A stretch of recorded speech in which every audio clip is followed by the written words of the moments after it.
Are we good? What about this projector? Are you sure? There we go! Hey, there it is. Hey, that is my tech over there. Being beautiful as always, people. Give it up for them. Absolutely, yeah. Thank you, yeah, thank you. that's clapworthy, yeah. It's been a little bit of a hurdle getting this set up. I don't know if you all know that, but it is awesome that we're all here. Hi, I'm Rytro with an underscore. I am a Doom 2016 and Doom Eternal speedrunner, and today I'm showcasing 100% Ultra Nightmare, but without the Ultra. Basically, for people who don't know, Ultra Nightmare is permadeath, but that isn't very marathon safe. So you know what we're doing instead? Nightmare. So I'll be showcasing the UN route on Nightmare. There's small differences between them, but I'm going to be purely UN from here on. I will hand it over to my wonderful commentators. Hi, how's it going, everybody? My name is Dallin57. I'm a Doom 2016 any percent speedrunner, content creator in general. I'll be here to give my insight on the 100% category. The dude is too humble. He does a lot for any percent and routing for the game. And we have another beautiful face. I am Sebuline Horizon, and I am a glitch hunter in the run 2016. I don't do many runs. I don't know the 100% category so well, but I know the game, so... Yeah, this dude's too modest. He has single-handedly broken the any percent speedrun several times. He actually revolutionized the entire way that we run the game, so... Yeah, humble. And our last but not least... Hey, everybody, I'm Mute. I'm a Doom Eternal speedrunner. I know that's shocking, but hey, I love this game as much as anybody else. Super excited to see the full run. All right, so Mute is a Doom Eternal legend, so his insights coming from the future games will be great. Very quickly, before we start, I just want to say, weird thing about this whole trip, my sister is in labor right now, so she's having a kid. Congratulations. So I want to dedicate, so I unfortunately couldn't be there because this was happening, but my parents are there. She's there with a family that loves her. So this run goes out to my sister Camille and her little baby Elowin. Elowin. Elowin. Nice. Yeah, Beautiful they are Lord of the Rings nerds, so you can picture where that come on.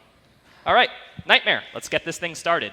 Timer begins when I grab the pistol. I will count it down. Anyone else in the crowd or commentators, if you want to do it too, feel free. Heck yeah, dude. I like to count. Or does anyone know the King Novik speech from heart? But you will be worse. Rip and tear until it is done. God, if I had a nickel. For every time you heard that? We'd all be rich, buddy. Oh, yeah. Okay, so we just woke up from a bad hangover, and this zombie's about to make a very bad decision.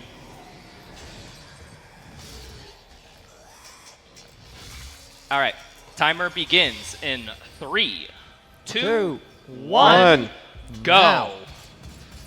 So first things first, these zombies, they're just dead. Oh, what the heck? Oh, no. I might be having a little bit of a mouse configuration. Normally you skip that. That you didn't see that. Imagine we skipped it. So I didn't see anything.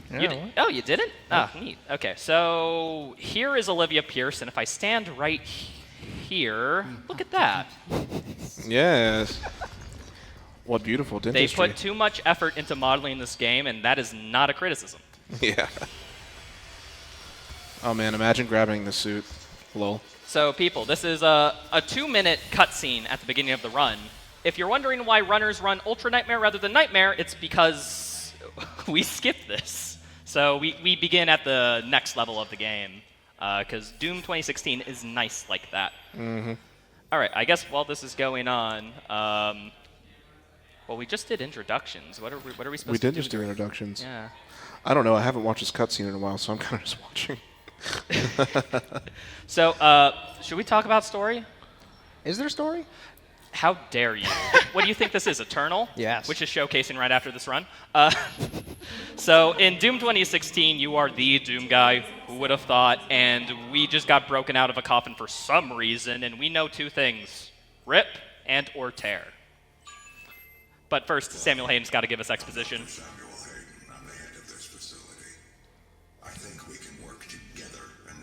I don't think we're going to work together. Resolve. My favorite line. I think it's my favorite word Dr. Samuel Hayden never says. Anyone have a top 3? Honestly, man, that's definitely got to be in the top It's an audio cue for a couple things. Well, my favorite is I'm not the villain of the story. I also like the My Office speech. Yeah, that's also good. We're introduced to our worst enemy of the run, the Imp. Why is the Imp the worst enemy? They're literally the first enemy after zombies get introduced. It's because on Doom 2016, they like to play a little ha-ha funny game of you think this is a fodder demon, they'll be the weakest one. It is the strongest demon we will face. I wish I was joking. Yes, actually. Dylon, do you want to get into a reason why? Funny story. The Imps, they actually have 2 different types of fireballs that they can fling. One of them is just a lob projectile, but then they also have a hit scan instant fireball that they can throw at you, and it does a majority of your health bar and damage. The second thing why Imps are just bad is because they like to run all over the map and hide. Don't know why. Yeah, in Doom 2016, you'll see this a lot when compared to Eternal. Doom 2016 has increased tracking on all of its projectiles, meaning an Imp fireball that deals 75 HP in the first section of the game, when you only have 100, stings. It stings pretty hard. Yes, if they decide to randomly do the instant one. Hooray. Speaking of hooray, can we just pay homage to this great cutscene? I just want to... I like watching this every time. Absolutely. I usually don't have the gloves on, but, you know. Exposition. Exposition. For people wondering what Dylon's no gloves comment went, tune into his run Saturday. Capping off the whole event, man. Gonna do some fun tech. If you're wondering what this game is like when playing through nearly everything, that's this run. If you want to skip as much as possible, that's his run. That's this guy. All right, let's get into it. We are in the official first level of an Ultra Nightmare attempt. 3 minutes lost for Nightmare for those curious. We are just going to basically do very basic things. The main tech for movement in this game is a small strat called W. We need to just keep going forward, and I'm going to do this very, very fun encounter. Just kidding. Excellent rail boost, brother. Yep. Shoutouts to Edward. Yes. For those who don't know what just happened, I would say let's hold off on that for a second because there is a lot of collectibles. There's a 3-minute cutscene in the second level that's pretty good for it. So we will sidestep this into just you see me bunny hopping like a daisy rabbit. Yes, pun intended. Okay. When you jump on this game and you get onto slopes that are like slightly angled downwards, you actually like geometrically like get a little bit of your jump speed depending on how fast you fell. So anytime we see a small slope in these first levels where we have like no movement options, I am just continuously trying to jump on a small ledge. Whee! Absolutely. All right, we gotta get this lever, hardly nowhere. Fun fact about these levers, actually. It was originally programmed into the game. You can find this through dev interviews.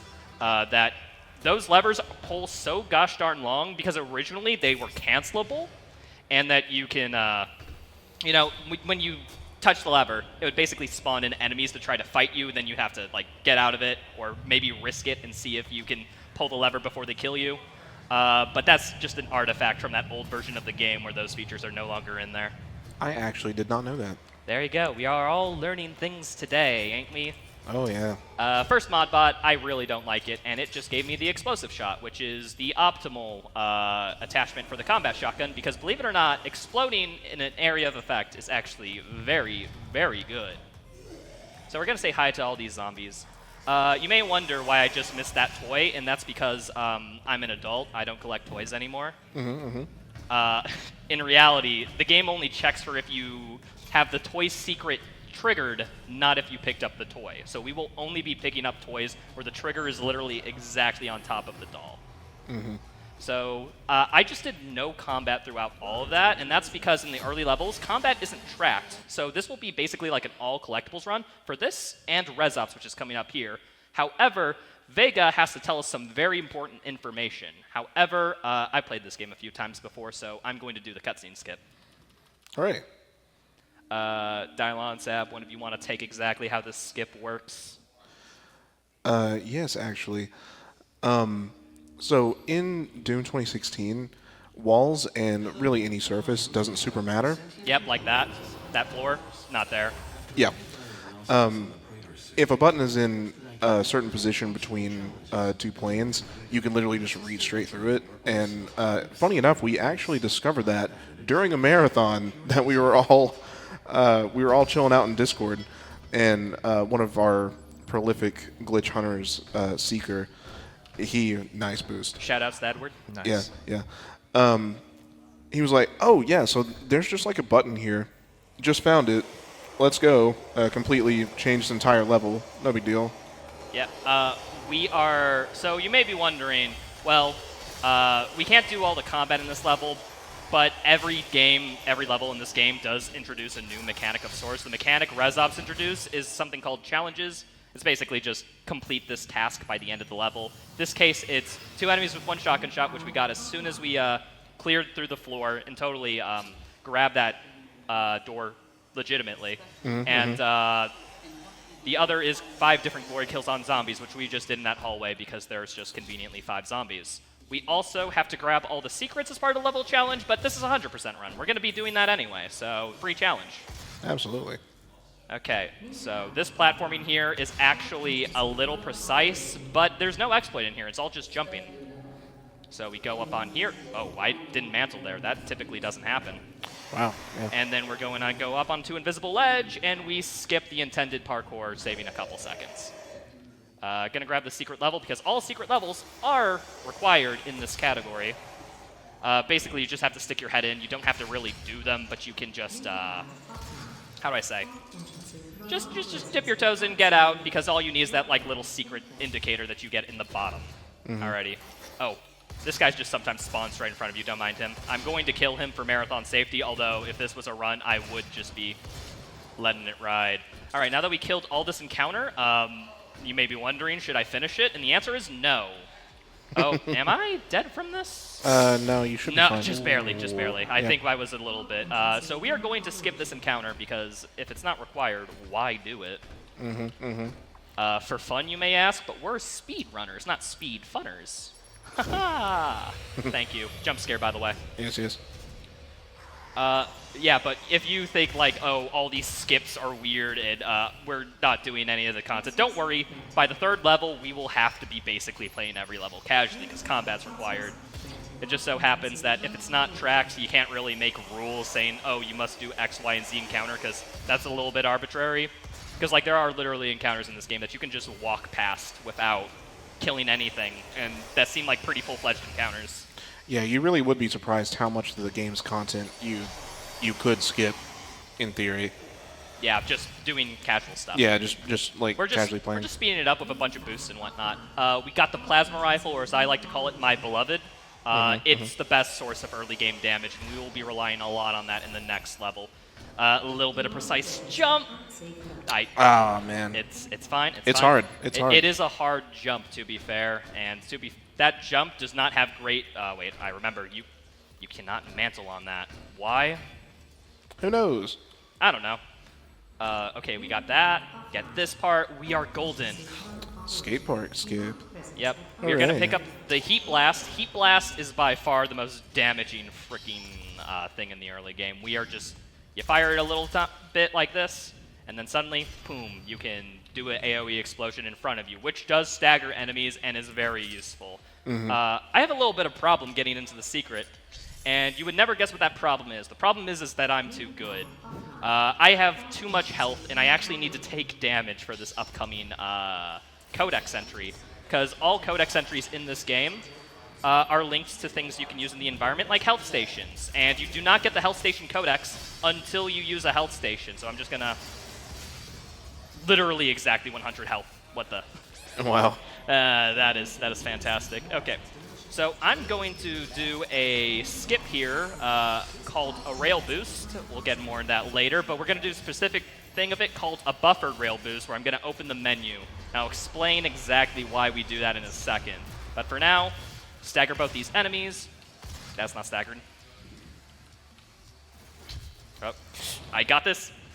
Oh. It's fine. It's fine. We'll try it one more time. If not, I'll just do the casual route. Okay. Sometimes those enemies will just, you know, be bad for that skip, and there's not really much you can do, although I am going to get full health because I want to make sure to showcase this because it is a very fun boost. I am familiar with this boost. It's quite fun. Yes. And then we'll get a special treat after, for some reason. You'll see why. Okay. I don't have... Okay. Frick it, I'm just going to YOLO it. It's going to work, trust me. No, it didn't. Man. Yeah, you got damage staggered. Yeah, that's fine. Okay, so instead the backup is just grab this Berserk, and we're just going to go all the way up. That's fine. We'll see a little bit of a buffer rail boost in Foundry, and I'll explain exactly why we opened the menu there. But for now, I'm just going to sit up here, and I'm going to do everyone a service by basically just waiting this Berserk out, and you'll see why after I grab this toy.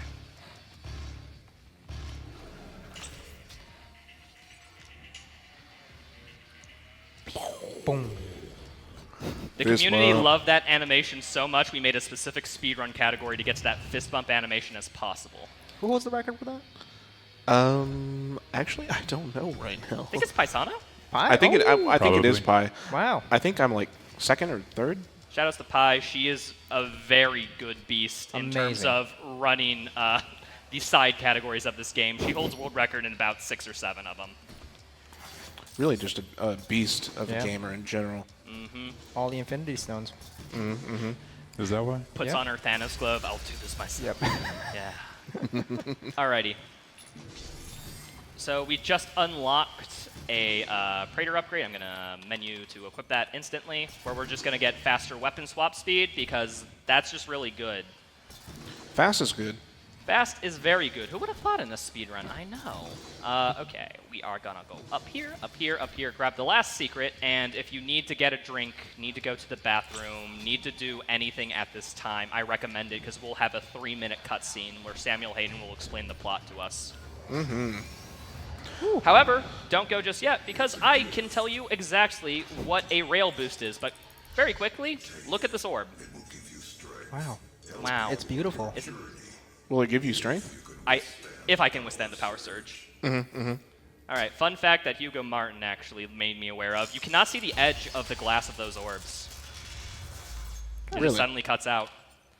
All right, so you might be wondering, Rytro, what the heck is a rail boost? It's not named after prestigious member of the community, Edward Rail Boost. It's actually named it because you boost on rails. The more accurate name is extended foot grabs, and I'll explain why. So like this rail right here, imagine that this is a rail boostable rail.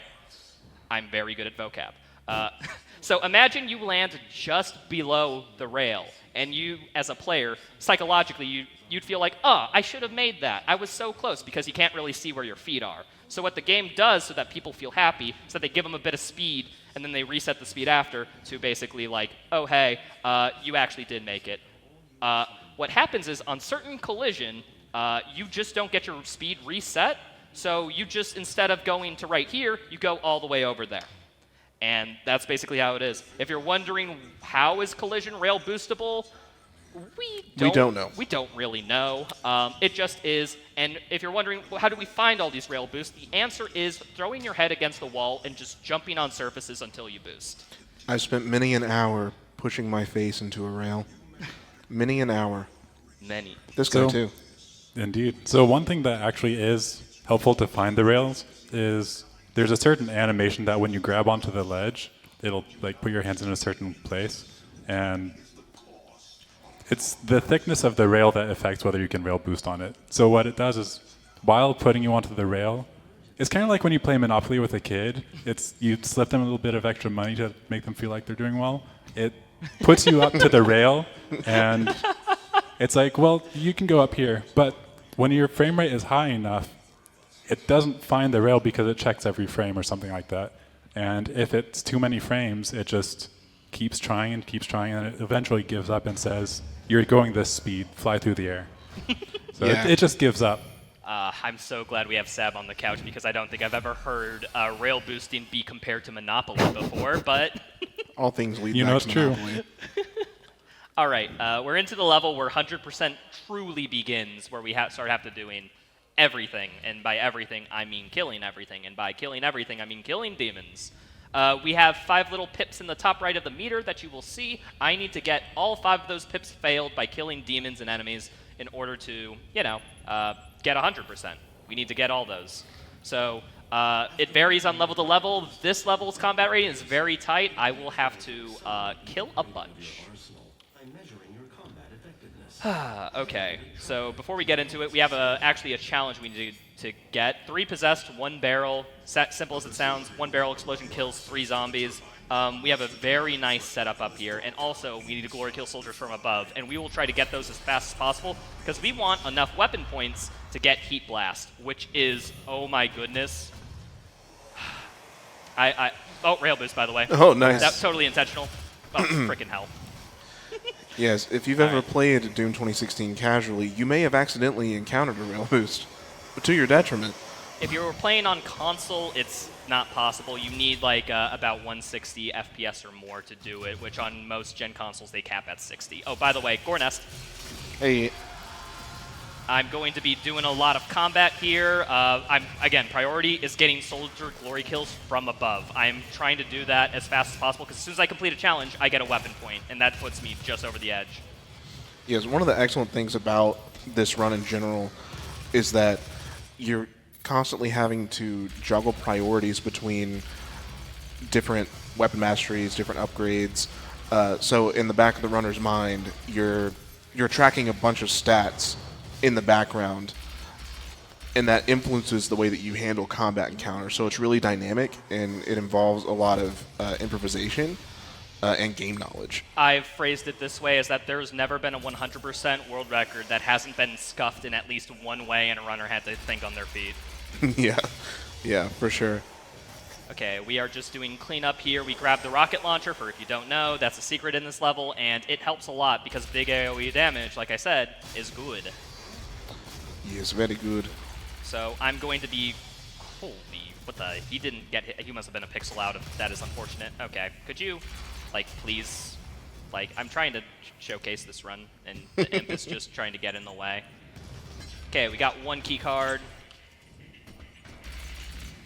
And instantly you'll see these 2 imps spawn, and a Hell Knight. No, it didn't. Animation cancel. Yeah, that's a basic of animation overlap. Basically, the game cannot like transfer from a chainsaw animation if they are already in an animation. So the game just throws its hands up in the air and says, well, I guess you killed them, here's some ammo, and despawns the enemy.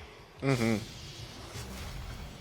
Is there any chainsaw glitch routed into 100%? Chainsaw glitch? Oh, the punch chainsaw? That's actually, no, it is not used in this route. I know Dangerous, shoutouts to Dane, is 100% classic runner, which basically does this on regular I'm Too Young to Die, and that involves a lot of glitches, rail boosts, and the ability to reload checkpoint to reset your position influences that run massively. Mm-hmm. Okay, we just got a secret. Now we are gonna deal with this guy really quick because I need the combat rating, and Hell Knights give a lot of combat rating. Mm-hmm. Okay, and you'll see what I'm doing here to optimize a lot of my combat is I'm trying to hit as many enemies with Heat Blast as possible. For one, that masters Heat Blast. Should get into weapon masteries in a second. But basically, when you fully upgrade a weapon, it'll give you a challenge, and if you complete that challenge, it'll upgrade it even further. So the one for Heat Blast is killing multiple enemies, which is just good because doing a lot of damage to a lot of enemies is just good and fast in general. And, you know, we're already doing that, so might as well master it right away. That's synergy. Yep, there will be a lot of synergy throughout this run, and I'm excited to point out everything in detail. Mm-hmm. All right. I like to assume you just don't like the floor, so you keep shooting it because it's your enemy. Yes, yeah, that is exactly why. I'm definitely not charging Heat Blast by shooting my gun, which is how you charge Heat Blast. That definitely is not what I'm doing. Man, I just love these animation cancels. They're so fun. They are so nice when you really get them, because sometimes certain attack animations will trigger it, sometimes it's the Geo that's next to the Hell Knight that determines it. There's a lot of various ways that basically you can get the animation cancel, and we try to go for as many as possible in this run. Yeah, I do one animation cancel in any percent to get some ammo, and if you chainsaw a Mancubus from the bottom, like literally right underneath it, it'll skip the animation as well, because it can't move your character there. Now, do we find the Hell Knight? Will the Hell Knight play Knight? Ah! Hey! Well, he came out of the door a little bit earlier than expected, but it's cool, and the other Hell Knight is after me. This is perfect. So what I did there is why I shot across the map, because at this portion, there are wandering Hell Knights who are looking for me. And I need to kill both of them, otherwise I won't have enough combat rating. So I'm luring them over, gonna do this arena and this little section over. Ooh, Heat Core Mastered. Yeah, let's go. Hey, that was fast. That was very fast, but unfortunately if you're up ahead on Plasma Rifle, Heat Blast ticks, it really doesn't matter for speed in this route. It's just a convenient thing. So I just got a hand from this gentleman, and then I'm going to go down here. And we're going to do a little trick called Hot Boost. Let's see if I get it. All right, line up right here, right here. Oh! Hey! Oh! Unfortunate that you cannot mantle on that ledge. It's okay, we just jump up there and we're fine. That was still very good, saving time. Yes. So, while this combat's going on, Sab, Dylon, do one of you want to explain why exactly I pause sometimes before I rail boost? Yeah, the reason why you basically go to the tab screen is because you can buffer inputs, and you know, we're kind of boosting all over the place. You'll see in 2016 runs like, oh yeah, just do a rail boost, it's fine.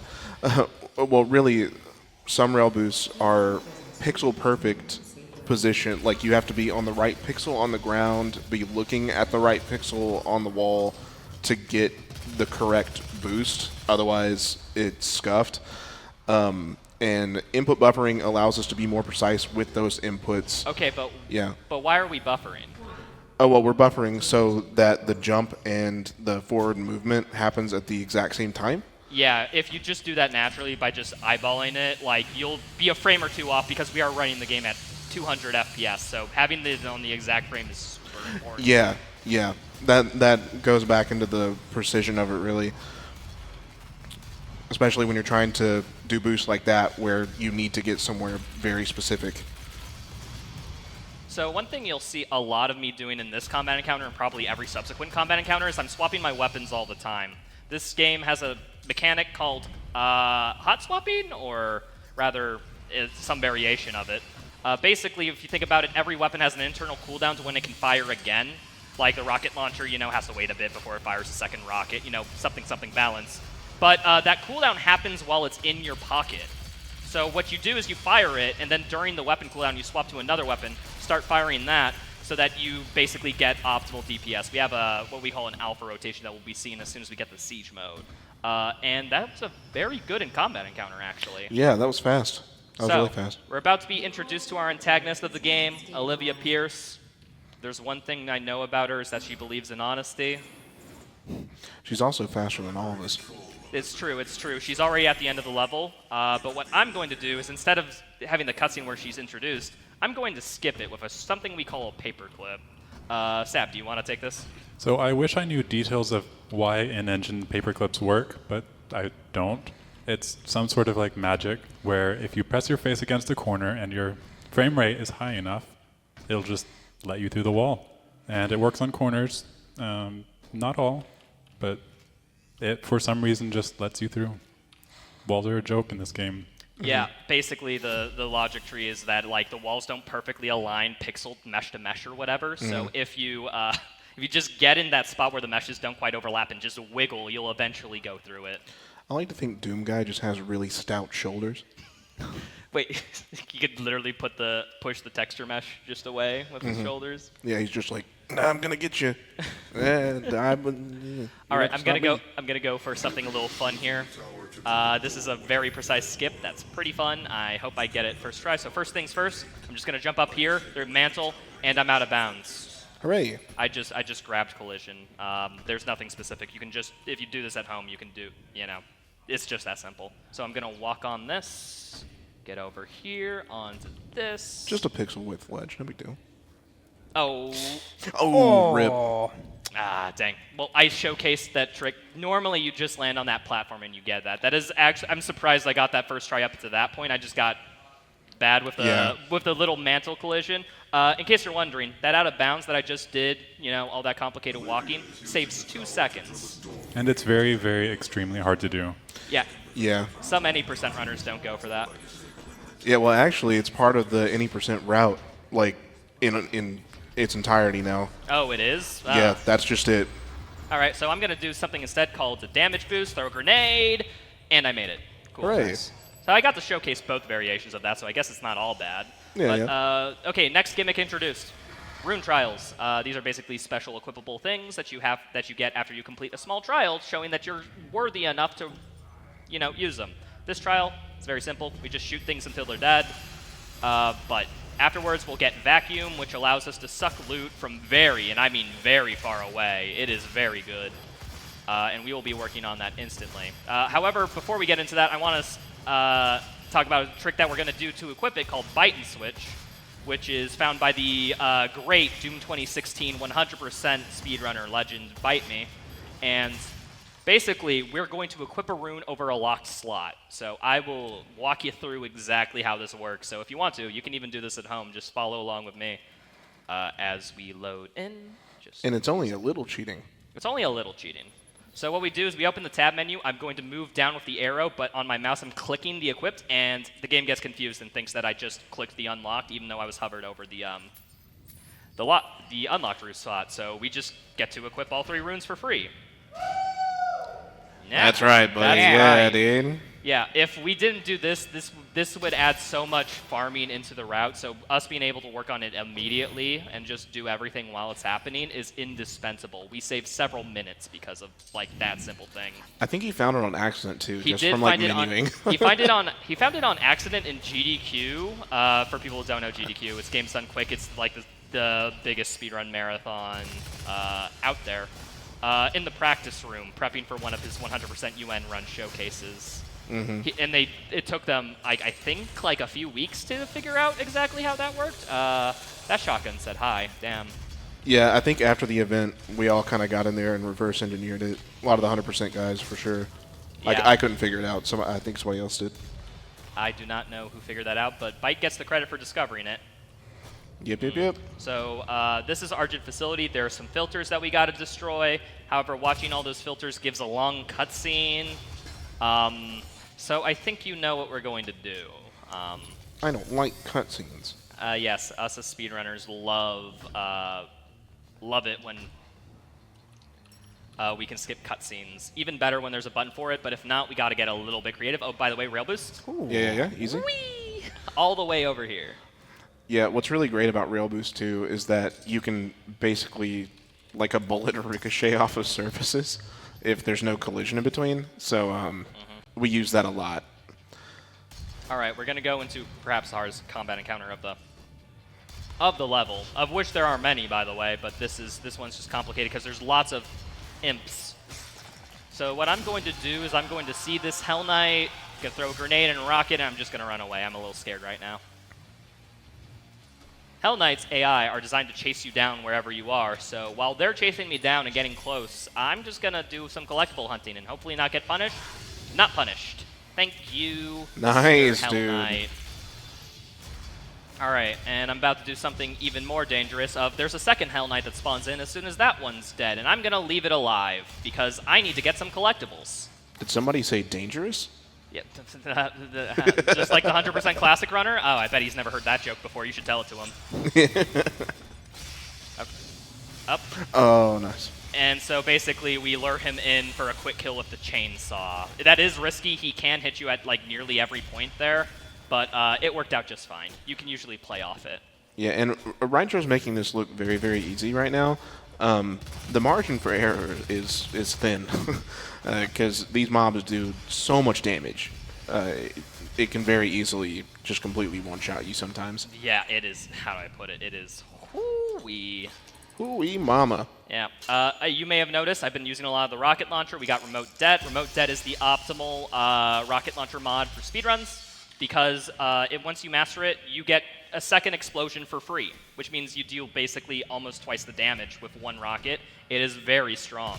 And to master that, I just have to kill 3 enemies at once with the rocket launcher 15 times. All right, we're on to this Dazed and Confused Rune Trial, which I will like to call Kovacs Aim Trainer. Nice, nice. I have to destroy all these barrels as fast as possible with the pistol. The thing is, like, this level is like if Kovacs Aim Trainer had RNG weapon spread, because that's what the pistol is. It gives some random bullet within the crosshair. So you kind of just got to pray that, see, like right there? Mm-hmm. You just got to pray that, like, the bullet hits, so, like, you can control it, you can get close enough, but unfortunately it's just faster to, like, keep your range from a lot of stuff. Awesome. Nice. Shout out to Kovac, by the way. Actually, for people who don't know, he is a Doom Eternal speedrunner, hangs out in the community in a lot of our streams, and he's just an overall, like, a super nice dude. Yeah, an overall chill fella. Yeah. Okay, we are moving on to Dazed and Confused, which I will equip immediately.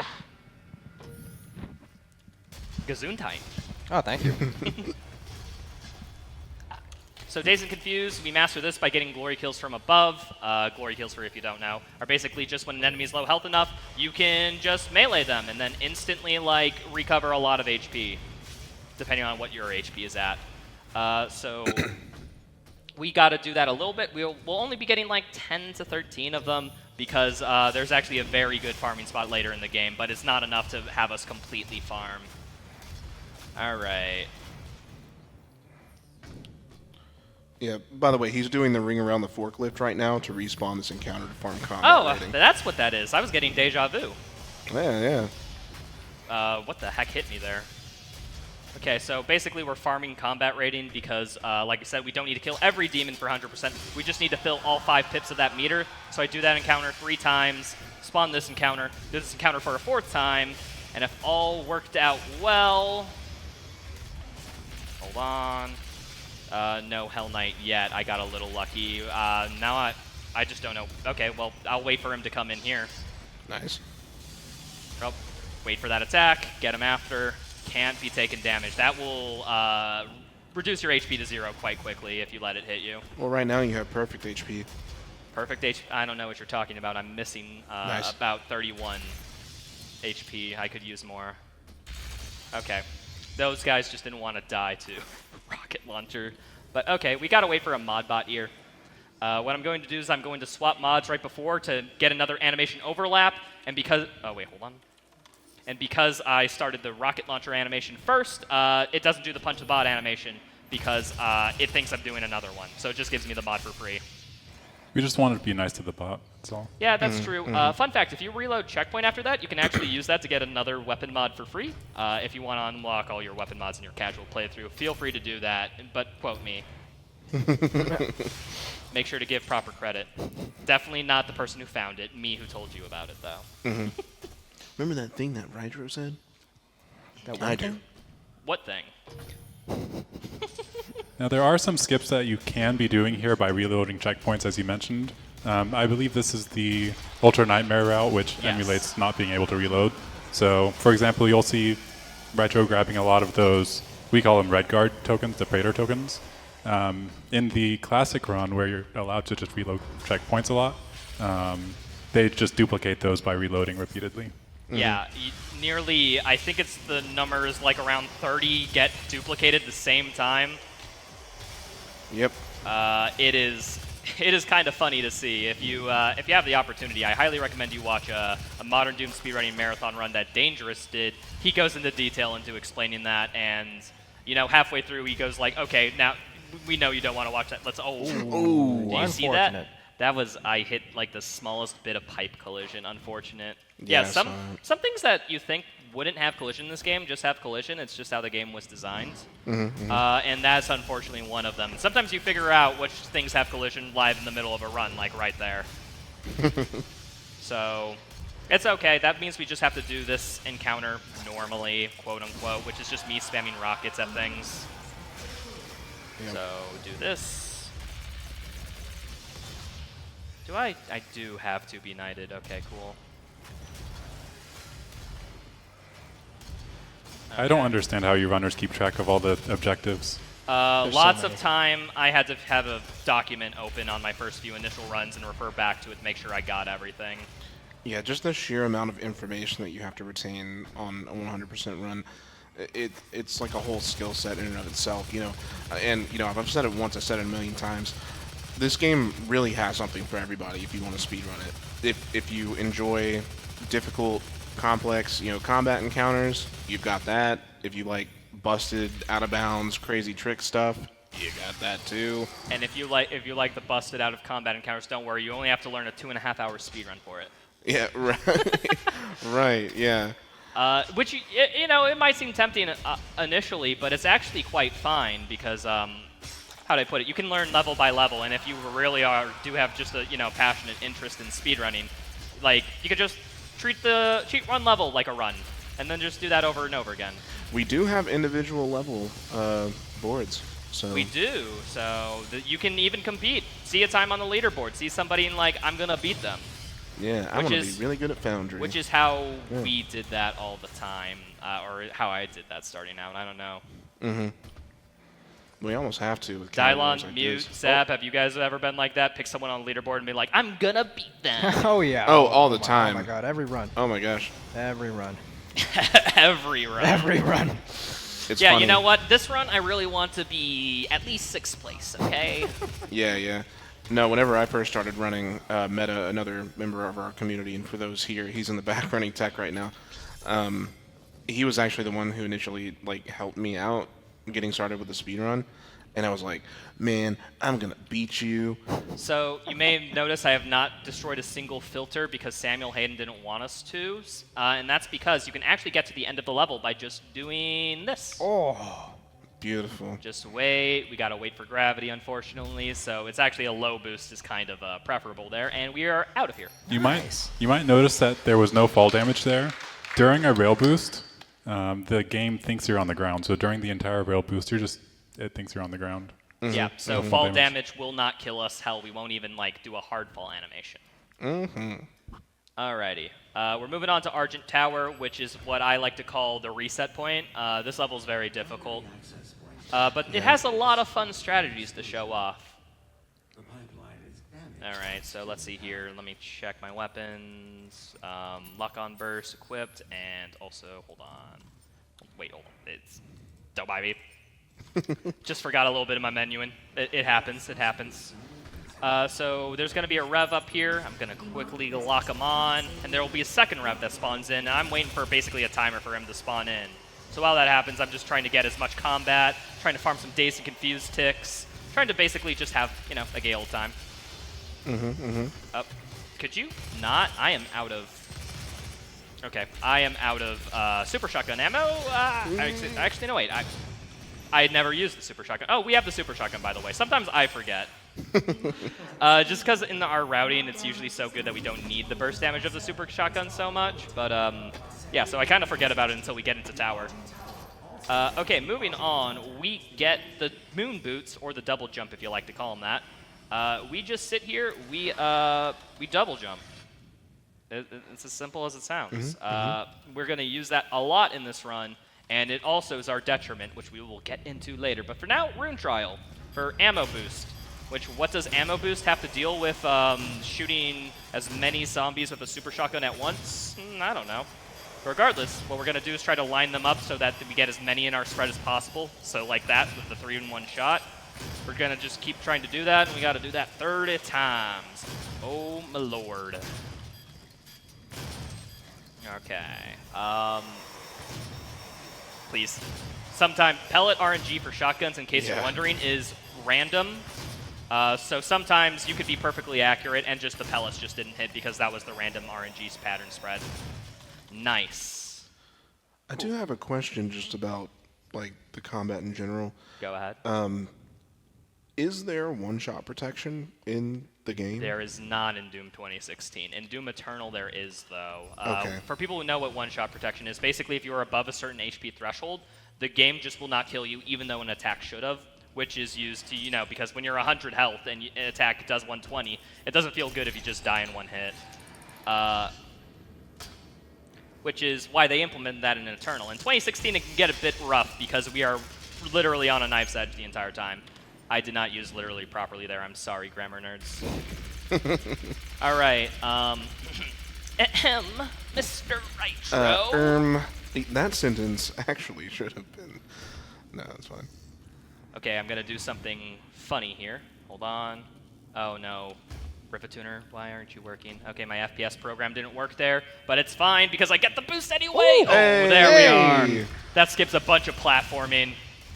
And it is very hard to pull off, honestly. Yeah, especially without changing your frame rate, which, by the way, we do allow toggling different frame rate caps.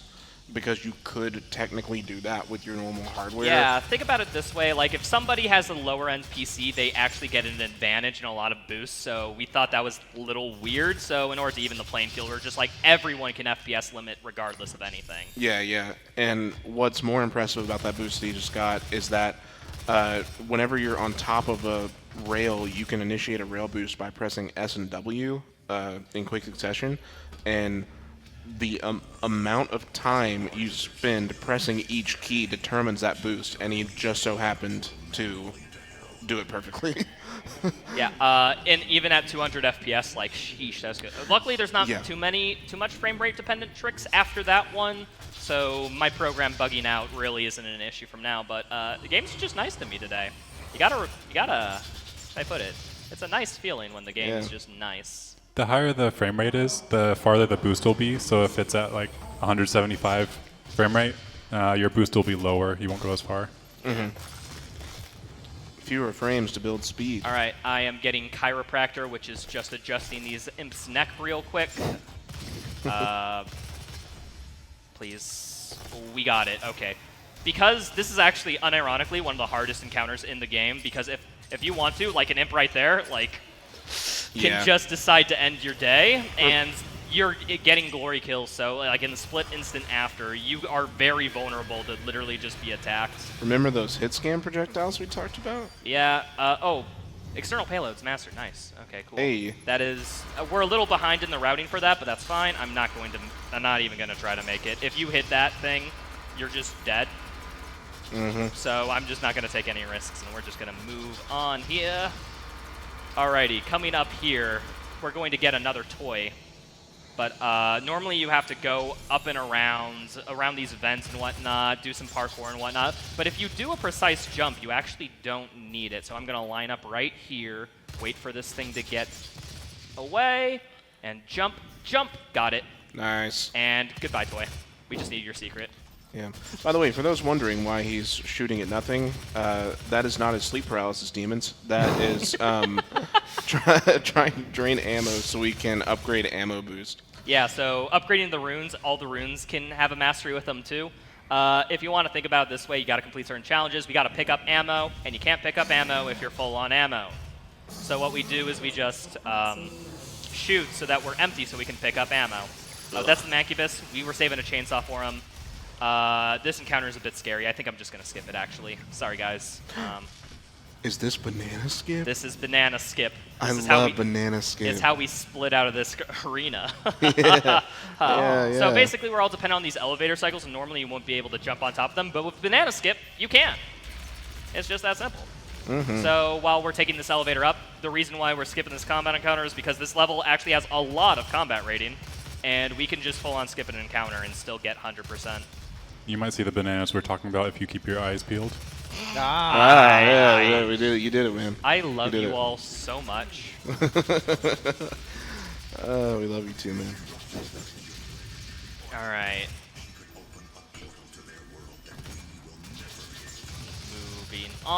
Moving. Oh. Okay, we are going to grab another toy. We actually have to grab this one because the hitbox is right over. No animation because I swapped weapon out of it, but it was there in spirit. All right, we're on to another encounter. This encounter is actually not too bad because we get an invulnerability power-up. But it's actually optimal to get it a little later because this fight's a little long. I can't speak today. Long? Ooh. Oof, I think I exploded that up. I'm not joking, like a pixel too early. Sheesh. Whatever. It's cool. We got a checkpoint real quick, so it doesn't matter. Small little time save. Of course, in a UN run, every death is a reset, so you can imagine just doing that. Oh, yeah. I have ended many UN runs, how'd I put it, with perfectly smart and not at all misclicking or dumb scenarios all the time. Yep. All right, I'm going to grab this invulnerability power-up so I don't rocket launcher myself. We go over here. We go over here.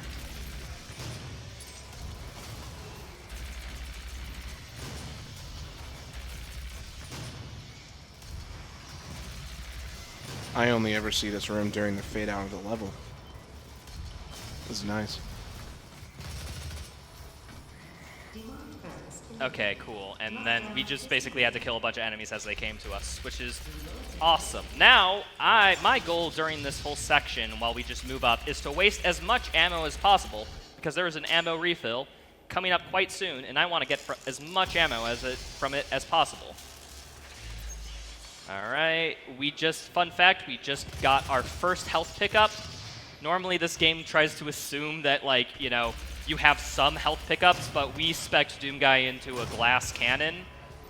So we only have ammo pickups because we like killing things fastly. And also we can master ammo boost and stuff like that faster. Mm-hmm.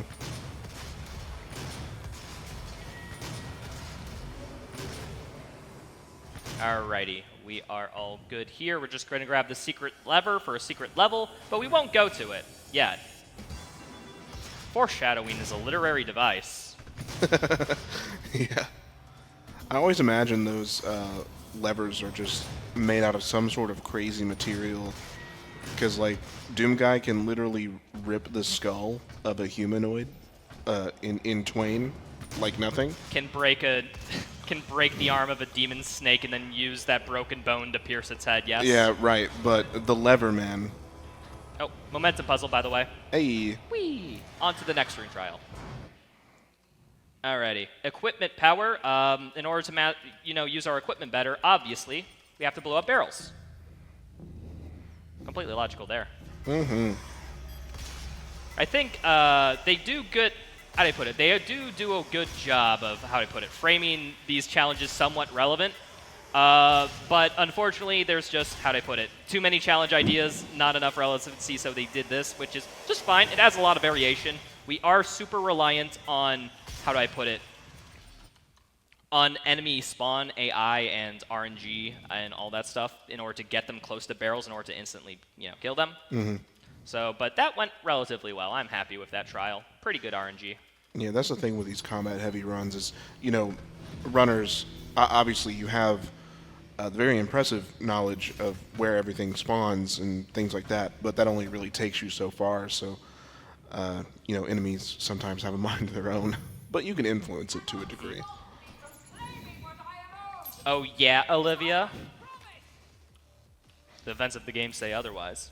Mm-hmm. All right, we just picked up our best friend of the run, the Gauss Cannon, and oh my goodness, this Gauss Cannon, this single-handedly gives us all our movement tech. I don't know if you saw that, but if I fire, it will give me recoil so massive that it physically pushes me back, and I will take all that speed and just jump with it and just bunny hop to contain my speed. So when you bunny hop on a flat surface, it does conserve your speed. However, you want to make sure not to double jump for reasons we will get into probably later. Speaking of which, I am going to get environmental resistance so that no accidental rockets ever happen again. And if you think about it, the Gauss Cannon, over the course of the run, how much time it saves. Literal minutes. Yeah, I would not be surprised if it was like 10 minutes. Oh, yeah, absolutely. Even with just some of the skips that it enables you to do as well. So this arena is a big combat arena. Basically how it works is that there's 2 timers. The first timer starts, well, I guess, hold on one second. We get to the second timer by killing a select number of enemies, which I'm going to only kill Revenants because they give the most combat rating, because I'm actually a little short, because skipping that combat arena, turns out, actually puts us into a little bit of a precarious situation. So I'm just trying to hunt some Revs. I cannot see them. Where are... Okay, I have to just start killing things now, because otherwise I'll run out of quad damage. That'll make that even harder. Okay. Yeah, there's a lot of on your thought thinking, like, when it comes to this game like that. Mm-hmm. Okay, I ran out of quad damage super early because those Revs just did not give me favorable spawns. So we will try to make this work. If not, I think I can maybe do it. You got this, I believe. Okay. We have to get full combat rating before that timer counts down, which is the difficult thing. Alright. Yeah, I don't have enough time, unfortunate. No. Okay, so I will load checkpoint just to showcase it so we get a valid 100% save file. But in case you're wondering, this is what I would do at the end of that encounter if I had enough combat rating. So what I would do is I would grab this invulnerability power-up, And because I'm invulnerable, I don't take fall damage. Grab the secret, and that would happen right when the level ends, but you can use your imagination. Okay, and now I can't try that exact same process the first time again because the cycles those things go at for blocking the level are actually like checkpoint dependent. So like if you reload checkpoint, it will not be in the same spot as if you're just playing the level casually and get up to that point. Alrighty, can I get this? Okay. We are good there. Alright, this is actually a way better combat pattern. I wish I got this the first time. Okay, first priority when doing this is Mancubi, because Mancubi are like the most difficult demon to kill, at least in its eyes. So they award more combat rating than any other demon. When you reload a checkpoint, does it set your combat rating to what it was before? No, only if you grab at the time of the checkpoint. So you do not get to like, you know, farm combat rating, load checkpoint, and keep it. You get resets to your combat rating at the checkpoint. Alright. I'm just going to wait out because we just have to wait for the screen to fade to white, and we are good. Whew. On to Cadinger. Now, if you ask some 100% runners, they actually say that the run begins here, which at most points is like the 45-minute mark of a 2.5-hour run. So yeah, we only get into it about 40% of the way in. But because we have access to the Gauss rifle, our super shotgun, our rocket launcher, we have what we call the alpha rotation, where the 3 most damaging weapons, and we will cycle between them all the time. I'm going to quickly upgrade the super shotgun because I want to start working on its mastery. Super shotgun's mastery is very simple. If you shoot the gun, you can instead shoot it twice. It's very nice. And my Gauss boosts feel a little off. Maybe I'm just a little rusty tonight. Yeah, keep in mind, we're all playing with setups that we're not used to. Yes. And you would be surprised how much a capture card adds latency to a monitor. And that dealing with that is actually a big part of why running marathons are a little weird, especially when you're a PC gamer. Yeah. If you're on original console, like you'll probably have like the same video feed, so it'll be fine. But on PC, you have to feed that video feed into something else, which adds just that tiny bit more of delay. Oh hi, Mancubus. I'm actually going to do something very fun here. Wait until this guy gets in glory kill. Where's this Hell Knight? And I'm actually not going to do this entire combat encounter. And now, if you wonder if it's for the reason same way in Res Ops about how we skipped, that imp is inside me. What the hell? This game just surprises you. So yeah, I'm gonna leave this combat encounter early, not because I'm not going to do it, but because I'm actually gonna make it harder.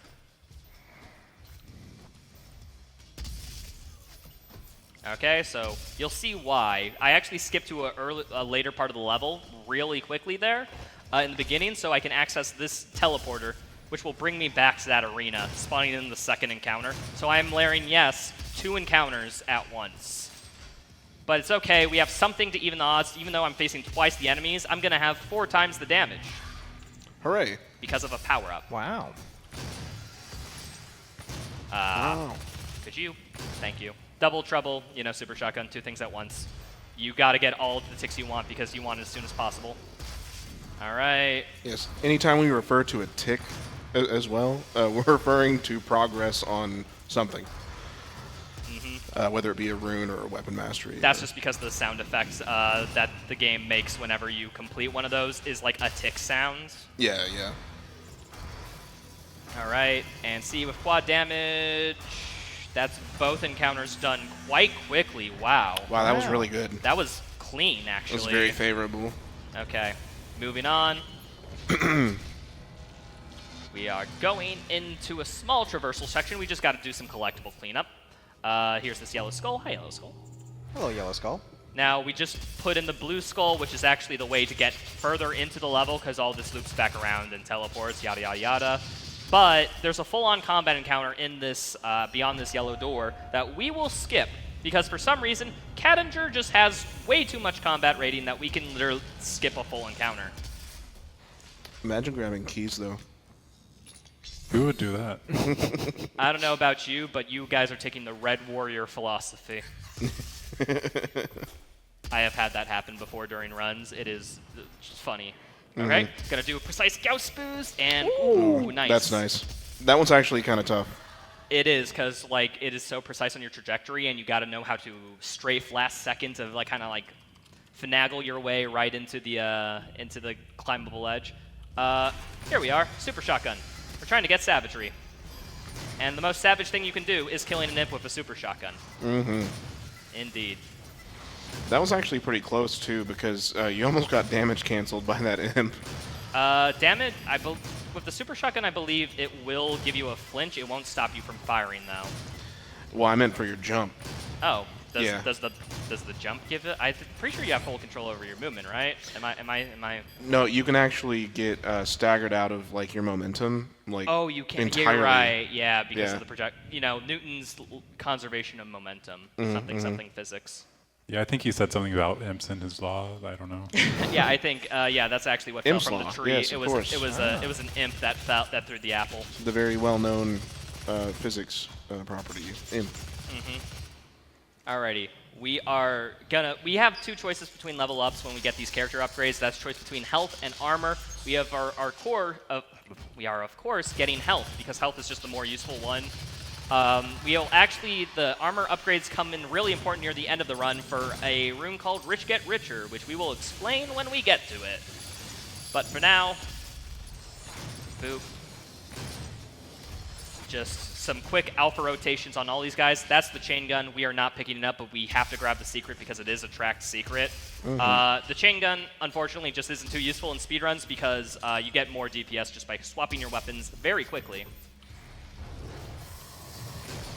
Also, the loudest gun in the game, I just recently found out. I thought the heavy cannon was the loudest, but yeah, when you guys were doing the chain gun in... We were doing audio tech checks, and it was literally rumbling the entire Yeah, like, room. not joking, like several fixtures and things, just like, it's like the resonance frequency was found, and they just started vibrating. There's a lot of bass.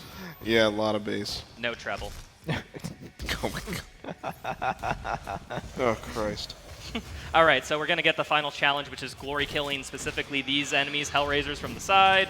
And this encounter is basically just, well, one, it's fodder clear up. Two, it's killing these heavy demons as they spawn. Except for this Rev, who just likes to roam sometimes. Okay. This guy jumped down. What the heck, dude? Oh. And there's a Mancubus who spawned in through a door, but it's okay. I know he was going to do that. I played the game a few times. He just sat down. He was like, yeah, I'm done.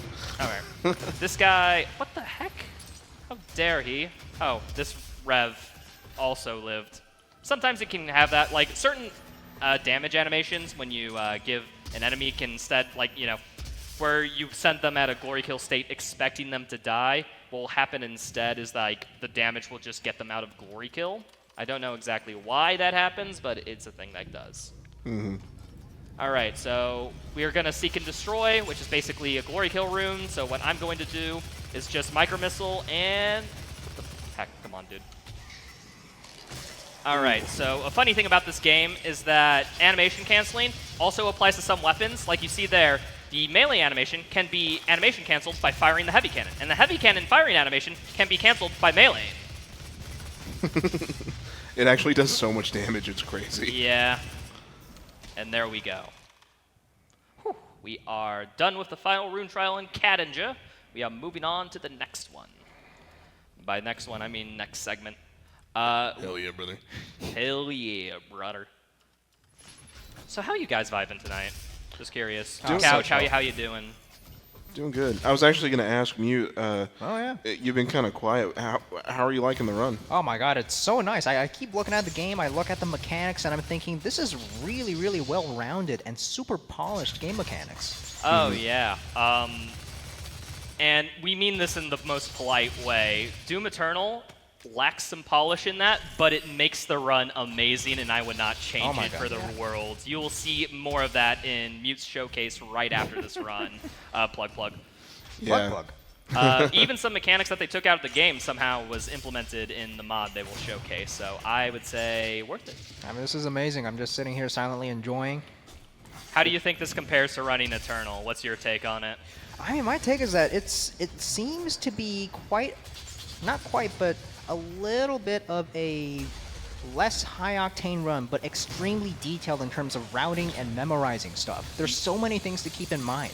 It's very methodical. How'd I Yes. put it? I always phrased it as that 2016 is more cerebral of a run, like you have to be thinking about what you're doing. Meanwhile, in Eternal, we have that to a point where it's like, you know, there's always an imp around the corner. Shut your brain off and just go. Yeah, like once you know what to do, it's basically just like, it's flow state. Meanwhile, this one, you can't really flow state because if you aren't thinking, then you aren't paying attention to your masteries, you aren't paying attention to your rune progression, you aren't paying attention to a bunch of stuff, so you have to be constantly think about what could, dude, that imp. Like that. There normally isn't an imp. What did my rocket hit there? We also just saw the first Hell Knight? Baron? Baron. Yeah, I Baron's don't know one. what happened, but my rocket just exploded in front of me. I've never seen that before. That's neat. Oh, he said the speedrun marathon thing. Spear. He said the line. Yeah. He said the line! The Simpsons. Yeah. All right, cool. Well, now we are going on to this next little traversal part where we are going to explore more of Hell. I'm deal with these lost souls. I don't like them. They're very scary. They deal a lot of damage in this game. They'll ruin your entire evening. Yeah, if you leave one of them alive, that is a fatal flaw. Mm-hmm. All right, so you may notice I picked up Siege Mode, which is the best mod attachment for the Gauss Cannon. For wondering what Siege Mode does, it does that. You see that, Kako? Just instantly dead. Now, we actually have a tech in this run that makes it even better called Instant Siege Mode, which is basically another weird thing of animation overlap of we can somehow cancel the charge animation by doing a melee or swapping weapons into it. I don't know exactly how the animation cancel works, I just know that it does.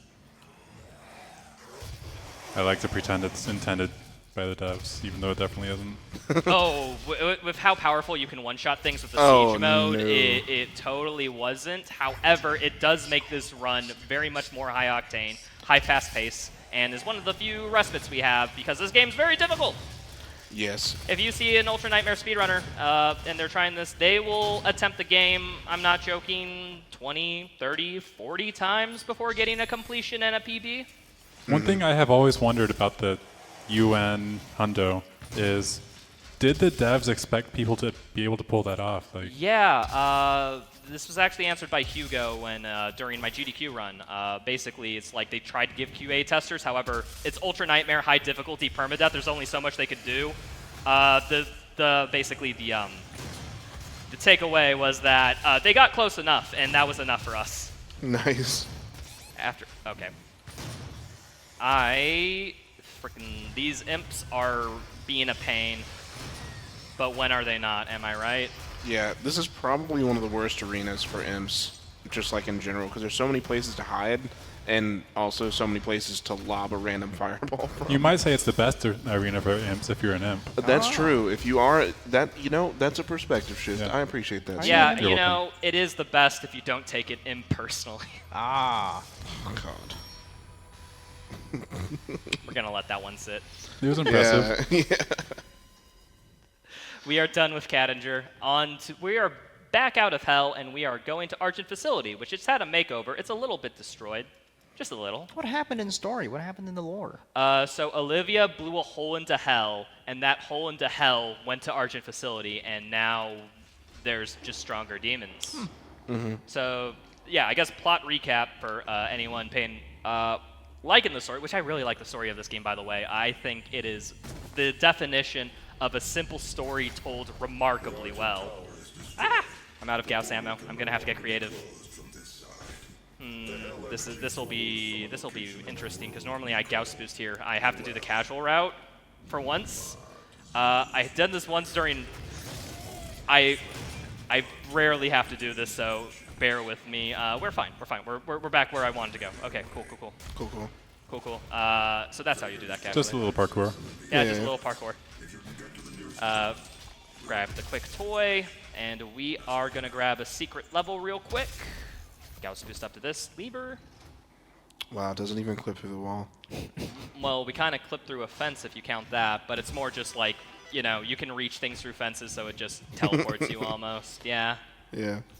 All right. So we are gonna get out of here. Alrighty. Yeah, I can do a boost. Why not? I have the ammo for 1 boost, and then I have the ammo for this Leap of Faith, which totally isn't a death pit. Oh, nice. It's fine. Nice. Beautiful. That jump feels so scary, but I think I only died to a run once for it. Which out of hundreds of attempts is pretty darn good. It's one of those things you get a feel for being a runner, but when you're over a void, there's a certain amount of units, like in-game units Like that you can drop. Yeah. over a void before you'll splat and just die. So most of the time we jump right before we would have died. Yep. So now we're in the worst rune trial in the game. By worst, I mean worst to survive in, because oh my goodness, you have 1 health except for armor. And sometimes an RNG pattern can literally just kill you. Oh. See, like if I was a little too close to that imp there. All right, I'm going to do a little technique called Jimmy shotting. Who's Jimmy? Jimmy is, I think, the runner who found this. Basically, if you melee, kind of in the same way instant siege mode, you get kind of an animation override sort of thing, which actually reduces your cooldown for your charge shot or your explosive shot for the combat shotgun. So it's very useful in arenas like that. Shoutouts to Jimmy, wherever Jimmy is. I haven't heard from them in a while. Jimmy bless. Or ever. They were a bit before my time, but Yeah. hope they're well. All right, so we are going to be working on so many masteries here, like Devastator rounds for the heavy cannon. Just get headshots. That's how it's summed up. So whenever we have a chance where there's just a fodder because they died a 1 headshot, we're just going to use that to clean them up, which is a little difficult. But if you have good aim, it should be fine. It's just, you know, that preposition is harder in practice than in theory. Need more Kovacs. You can never have enough. Can never have enough. Okay. Well, gonna start this encounter. I'm gonna do something very weird here. I'm actually not going to shoot this person instantly because I need to get the challenge of killing a Rev in the air. And also, if we kill it too quickly, we get to an issue of spawn timers, which is a mechanic in this game. Basically, think about it as that there are enemies set to spawn after a certain amount of time. Now, if we kill encounters too quick, that actually Fs with the spawn conditions, and we have to, it'll just take longer for them to spawn as the game sorts itself out. So we actually want to kill things slowly in order to go faster, which, ew. Going slow to go fast. Kill them slowly to make the demons feel like they have a chance to win. Yeah, it's moral support. Let down their guard. Yeah, which also, fun fact, in a lot of combat encounters, they use Manx as, like, you kill that to continue the encounter, kind of. I don't know how to put that in a better sentence. We usually go by here in Doom Eternal, I'll lift that terminology, we usually go by the mantra of trigger demons. Yeah. What demons need to be killed in order to advance the encounter. Mancubi are a big component in this game. They're usually trigger demons. Not all of them, but, you know, a lot that we have a little bit of a rule for it for if you're starting out. Alrighty, here's another instance of where I'll have to kill these pinkies slowly in order to go fast. So combat shotgun in the back, shoot it with the heavy cannon, wait for this guy, rocket, shoot him in the back, and I think that was pretty good. We should, yep, we have these Hell Knights spawning in instantly, which is how you know how it works. I'm going to quickly swap runes real quick. Gonna get that. Armor defensive mastery is getting armor. And those are mega healths, which fill your armor to 200. So we equip right before every one of those to get as many armor techs as possible because that's just optimal. So many things to remember. Yep. Didn't get the animation canceled, but that Baron I was waiting for. I kind of knew they were about to spawn. It's almost like you played it before. No. Only a few hundred times. Yeah, a few thousand hours, no big deal. Yeah, Roger, how many hours do you have in 2016? Just shy of 900 last I checked. Wow. Most of them spent speedrunning or in multiplayer. Because for people who don't know, this game has a multiplayer that's actually, like, insanely fun. Like, it's Yeah. kind of a hidden gem in terms of multiplayers. It's kind of the thing in my community where we occasionally have multiplayer nights where literally it's just me and chat just playing the game. And it's super fun because unfortunately you can't find many lobbies because this is a relatively old game. But if you get a few buddies and you get together, you can have perhaps one of the best multiplayer experiences, in my opinion. I have never actually launched multiplayer in this game before. Wow. I'm sure it's great fun. Yeah, I used to play multiplayer quite a bit, but because like I speedrun the game and stuff, it's kind of like if you know the tech and things, you kind of outpace people. So I Oh, was like, don't yeah, you I don't love know. being better than people, though? I guess. Well, I mean, I guess so. It was just I don't know. I'm gonna have to cut this conversation short because there's the summoner. For people who don't know summoners in this game, they summon enemies. Nice. But every summoner in this game has a damage value, a number of enemies that they'll spawn before they stop, so that they don't just infinitely spawn enemies and people are given a chance. Every summoner, except for this one. So, there are a lot of out there combat encounters because this level is very open, so what I'm going to do is literally just glory kill all these demons to get combat that's quicker than traversing to encounters that we have to get. So I'm just going to do this. I'm actually tilting my camera in order to get an optimal glory kill animation that's slightly quicker. It's little things like that will really set you apart in the 100% if you do them, because it's every time you just do like these glory kill animations from above, you save a couple I'm not joking, like half a second every time you do it. Yeah, and fun fact, with the Seek and Destroy rune, it extends like how far away you can be when you do a melee attack or a glory kill animation. That also counts with the Berserk power-up. So in a casual playthrough, you can literally kind of just spin around and spam the fire input and just teleport all across this encounter. So what I'm doing here is I'm getting another chainsaw, trying to work on ammo boost mastery. We're a little bit behind on Dazed and Confused, but that's no big issue. We can get that at a later level quite easily. All right. Moving on, in-flight mobility. This is the hardest rune trial, unequivocally, and you'll see why. Oh.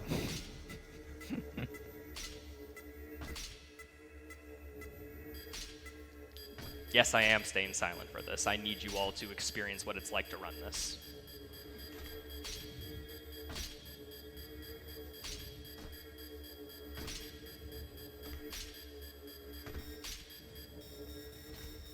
And that's why that's the hardest rune trial Gripping. to stay awake during. Oh. God. It is there for just basically, how do I put it? It's a nice like thing, like pick up collectibles as you're doing stuff. It's a meme. Unfortunately, in the speedrun, how do I put it? We're doing so much high octane things all the time that just seems, I don't know, quaint by comparison. Mm-hmm. Nice little break. It is a nice little break, honestly. It's a nice thing to look at chat, get a drink of water, ask people how their days are. By the way, how are your days? Absolutely wonderful. Everybody good? Again? Yes, I did ask how your days were twice because I assume this run had a drastic impact on it. My day was mediocre, but after seeing more of this run, it's pretty great. It's great. Oh, Nice, you nice. flatter me. Stop. All right, we're going in this level a little bit reverse. You see, that big jump we did at the beginning actually skipped us to the end of the level. So we kind of went to the end, boomerang back dip around to the beginning, to now where we currently are, which is where the Pinky introduction, which is the first time we've seen a Pinky. Definitely. Of course. Oh, of course, yes. Yeah. Okay, heck you. Whenever you're doing routing for this game, it's kind of like a big theme park where you like know things exist and you just have to fit the pieces together and like the capabilities of your movement.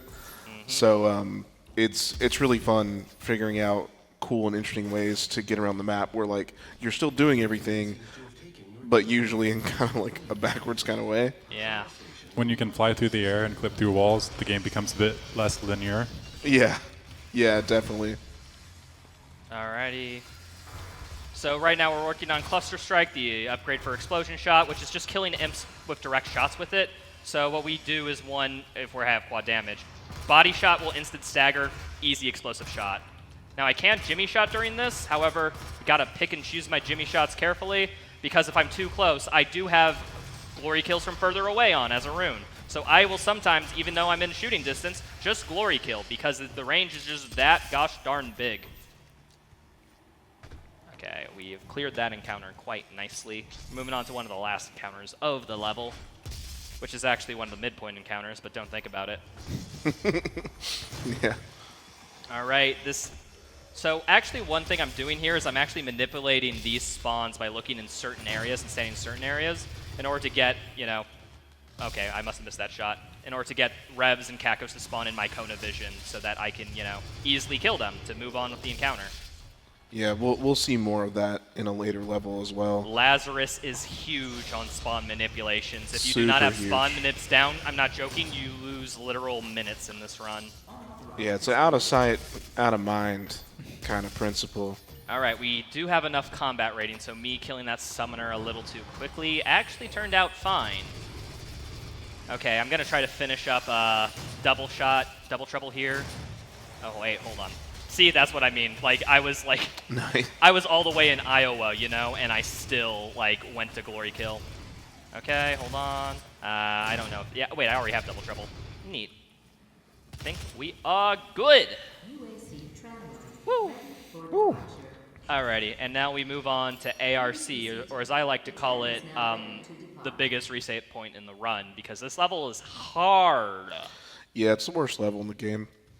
In multiple categories, it's just, it kills runs all the time.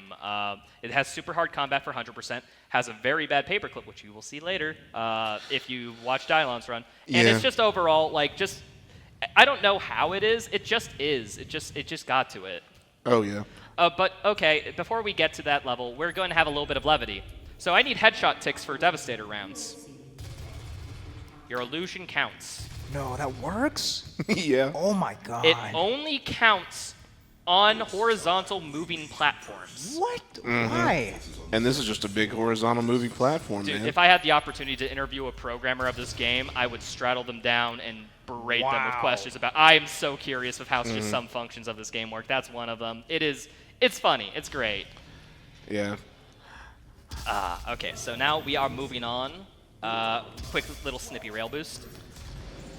Fun fact, if you skip that checkpoint and you get a checkpoint later in the level, the game won't know that you're not on the train, and it will just clip you through the entire map.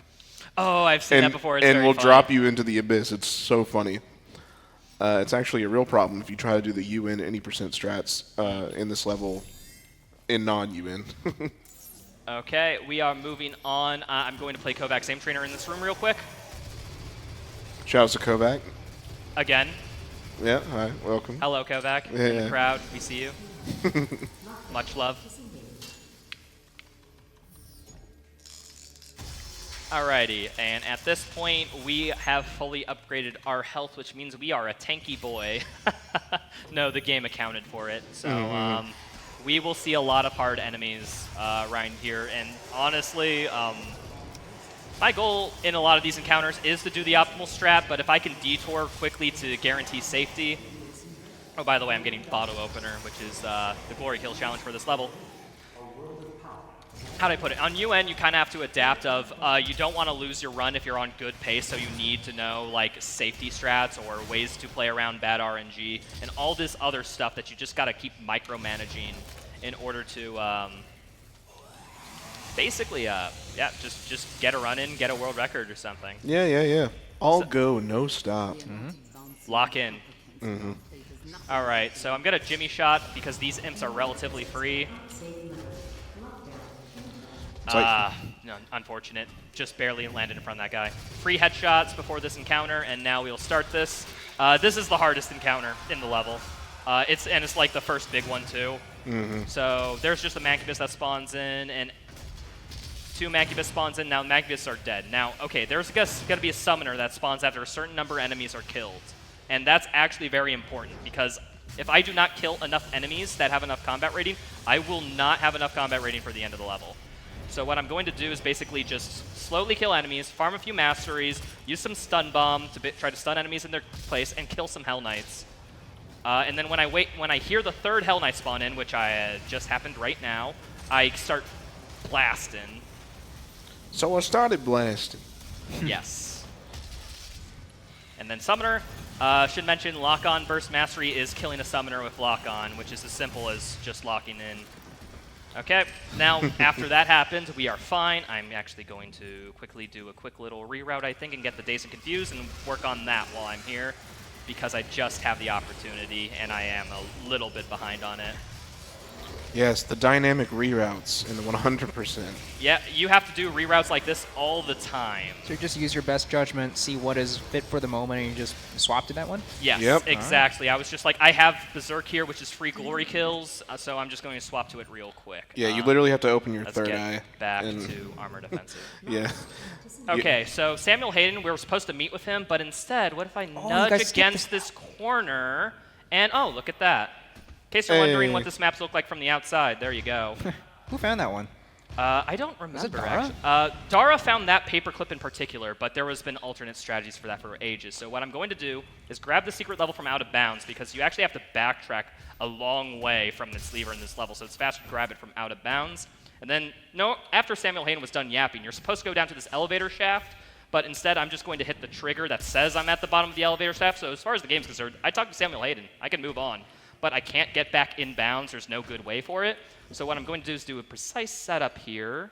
Look at that, look at that. Walk forward, jump, hold forward, get smushed into this collision. Get this buddy over here. Hey, William. Hey, is that his name, William? That his name? That's his name. And look, I'm back in bounds. Wow. Hey. Amazing navigation. Yes, Yeah. I still need one more bottle opener, so I'm going to do it on one of these zombies, which is my backup, so cool. And we got bottle opener. Yeah, we use that similar routing in All Secrets as well. It's, All Secrets is a lot more volatile, though.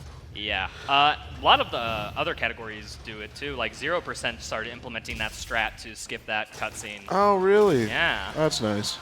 All right, we're into our next encounter. Now, keep in mind, if I die here, I'm going to have to do that whole clip again. So I got to, play it somewhat safe. But, I just... How'd I put it? Lock in? It's like that meme, are you winning, son? I just have to lock in. That just feels like a very specific meme that I think only you will get. But you know what? That's fine. Yeah. Maybe. I spend too much time on Twitter. I mean, excuse me, X. All right. And insta-kill on the Cybermech, and I believe we're done with the encounter. Nice. That was Okay, fast. cool. Relatively quickly. Yeah, that was pretty quick. All right, so we need to make a quick detour. I'm going to make sure to grab that ammo because that will spawn in Lost Souls. And if I spawn in Lost Souls while I'm there, when I come back, they won't be there because I'm going to load into another rune trial, and that will despawn them. So we'll be able to safely traverse afterwards. Mm-hmm. Also without, having to shoot anything and slow down. All right, so this rune trial is very simple. In order to move, you must kill things. Kill things with heavy assault rifle, you get to move. So we are just going to stand in a few optimal locations that are okay.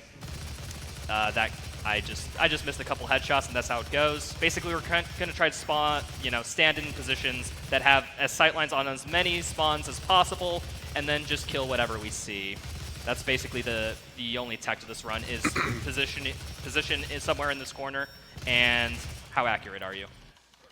Which the heavy cannon has a very little amount of spread, so it's pretty darn accurate when fired from the hip. Okay, moving on. We get onto a part where it's basically a timer. There's a door that opens on set cycles, so as long as we're fast enough, we get it. So I'm going to very quickly equip Blood Fuel.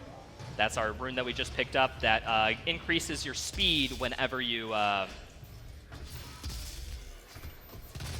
that increases your speed whenever you get a glory kill, which we will not do often because you may have noticed we don't kind of do glory kills in this run.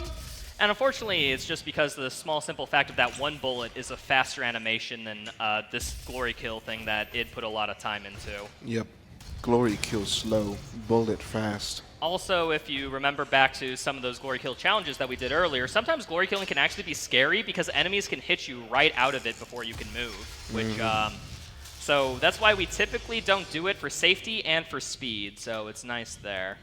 Okay. And sometimes perfect timing. That's nice. And sometimes the jank does not work with you, and you can accidentally clip through the floor with certain glory kills. Yes, this is true. A very common glitch that people have is clipping through the floor in Foundry. It's one of the more common locations. But that just comes from running this game at a high frame rate. You get into a lot of stuff with that. All right, so we are moving on. I'm going to quickly get Gatling Rotator. No animation. Nice. We did pick up the minigun after all because it is a weapon. We will have to do its mastery challenges. So I'm basically just grabbing it at the optimal spots, which is just whenever it's along our path, which there are a couple locations. There are also some weapon pickup locations that will have an animation and others that won't. Yes. So. And skipping an animation is saving time. All right. Okay. So here we are in the what I call the merry-go-round, where there's just a bunch of enemies scattered. Fun fact about these soldiers, they have literally 1 HP. Yeah. So I'm going to touch a trigger that will be like Demonic Presence and then unlock it. And then I'm going to quickly get some... Okay, I'm actually going to get this chainsaw because I do need some Gauss ammo for this traversal, and I think it saves time overall. So, like, this route has a lot of micro decisions like that, where it's like, you're low on ammo. Do you chainsaw in order to speed up the next section, or is it worth it to do it? There's lots of room for improvisation, and going with your best judgment can save seconds over other runners just because you're able to decide more quickly, and what you decided was the optimal call. Wow. Yeah, that really separates the gooders from the badders. Is that a word There now? are no Gooders and batters. There's no batters. There's just people with differing methods. Yeah. All right, I'm just finishing up the last little bit of Devastator rounds. So I think that ammo was worth it because I only had 2 shots in my Gauss rifle. Okay, so this is the BFG skip. Normally you have to deal with a laser grid sort of minigame, but instead I'm going to line up precisely, jump, crouch, and Oh, and there sick. we go. Beautiful. That's BFG actually got. that's remarkably difficult. That's awesome, dude. You get a feel for it after a while, but I can't tell you how many hours it took practicing that just to get it consistently. So we got the BFG. The BFG, of course, stands for Bioforce Gun. So what I'm going to do is quickly get some blood for fuel and some Devastator rounds ticks and instantly kill them with the rocket launcher because there's so many barrels that we don't need the BFG. We're going to save that ammo for later. For actually a very, and I mean very interesting routing section. It's my favorite instance of farming we do in the run coming up right after this rune trial.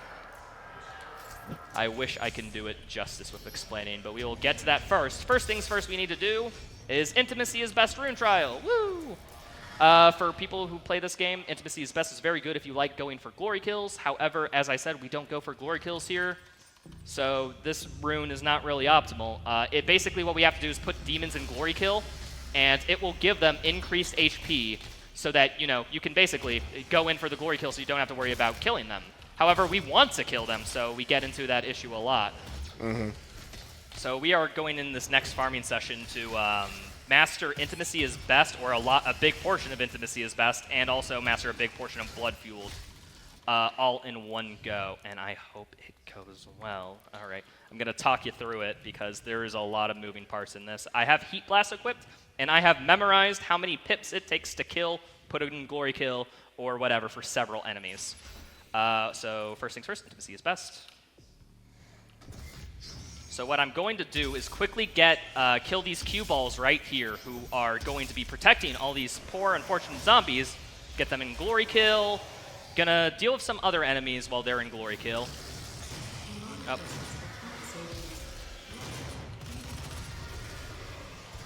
Okay, Lost Souls.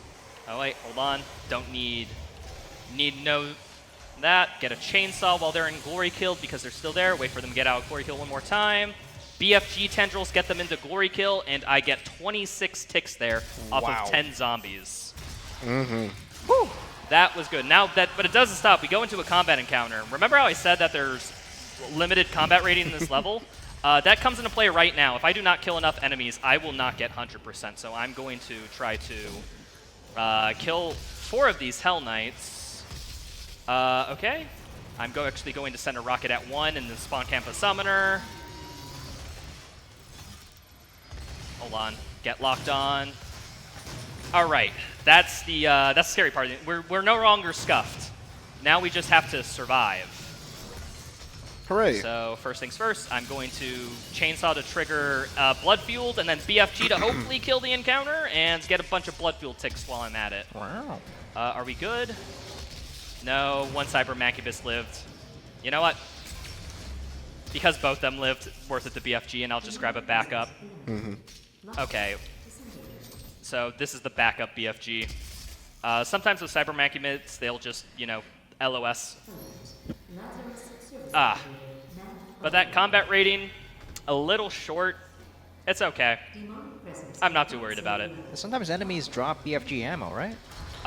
Yes, but you're getting ahead of us. That's something we'll talk about in the next level. All right. So 2 Barons spawn in. That is my favorite, like, oh crap moment. I've watched several Let's Plays and skipped exactly that part because I wanted to see the look on people's faces. Yeah. Okay, moving on to Lazarus. Lazarus, I love this level. It's a very fun level. The only thing that you really have to keep in mind here are timers, basically waiting for enemies to spawn. But, you know, while we're waiting for enemies to spawn, we can fill up that time so much by doing weapon masteries, level masteries, or level challenges, and overall just having a good time, as well as, like, oh wait, hold on. I'll get back to that in a second. But first things first, we're upgrading the pistol because we just need to get headshots with it. But if you shoot this wall, it will be a stack. But that's not the most interesting thing. The beans. These will bounce infinitely in this elevator. I don't know why. They're happy. But we're just having a bean jamboree here. All right, moving on. We need to shut down the portal, a.k.a. we need to close the hell portal that Olivia opened. We are just going to go down here. Hold on. Up. Get a little bit of blood fuel mastery by glory killing and then instantly doing that. And we got Thread the Needle. That is nice. Yeah, that's awesome. I'm going to Varieties. The Spice of Death is the challenge here, which is basically glory kills on soldiers or Hellraisers. The terminal only says Hellraisers, but I guess Hellraisers share so much DNA with regular soldiers that they count too. We need 5 different glory kills, and this encounter has a bunch, and I mean a bunch of timers waiting for things to spawn. So we are going to work on Cluster Strike. We're going to work on Varieties, the Spice of Death? Spice of Life? I forget the challenge name. I think it is Death. Okay. Spice of Death. Well, regardless, so I'm just waiting for a Hell Knight to spawn, so while we're doing this, just, you know. You know, just casually living through the, you know, the second hardest game mode in the game. No big deal, really, even. I did not mantle there. That was unfortunate. Okay, the Hell Knight should be spawned in by now. Where is he? I see the... Where'd he go? Oh. Nice. That's also another thing with this game. You gotta be aware of, like, when enemies do certain AI. I just got Blood Fuel. That is awesome. I'm going to equip Ammo Boost because we are about to master that real quickly. Yeah. Yeah. That was a pretty fast completion for that. I think I already did that glory kill. Unfortunate. Okay, here. This one. Hey. Oh. Okay, the Hell Knight just spawned in instantly. That is fine. And then we're going to BFG to finish this encounter, hopefully, although there might be a few imp spawns left, depending on... Actually, I don't know what causes more imp spawns here or not. It's kind of a little bit of a mystery of what causes, like, you to have low imp spawns or not. I've never been able to figure it out in my testing. But in the community, we have an emote in our server that's Cause Doom. Yeah, whenever we don't know the reason for something, we usually just say, Cause Doom. Yeah. It's as good as reasoning as we're going to get, probably. Nobody saw that. Saw what? Wait, Thank what? you. Obviously, the Kovacs aim trainer sessions earlier in this run did not pay off. All right, but we are just doing some encounter cleanup. And now one reason why I love Lazarus that I was getting into in the elevator is that there is remarkably flat ground in Lazarus. And that's very important for bunny hopping. So think about it this way. You know, if your feet are on the ground and you just jumped into it with a lot of speed, you'll slow down because friction's slowing, you know, your legs. But in this game, air drag kicks in after you double jump, which slows you down to a set speed. So what we want to do is do constant single jumps. Oh, by the way, hi Cyberdemon. Yeah, that guy. We want to do constant single jumps right before the right when we hit the ground, and not too early to double jump, because we want to keep that speed as much as possible. So that input window for hitting these bunny hops to conserve speed is about a 60th of a second. So every time you see me, rail boost. Nice. Every time you see me do a bunny hop where I keep my speed, just know that I'm hitting like a frame perfect 60 FPS input. Cool.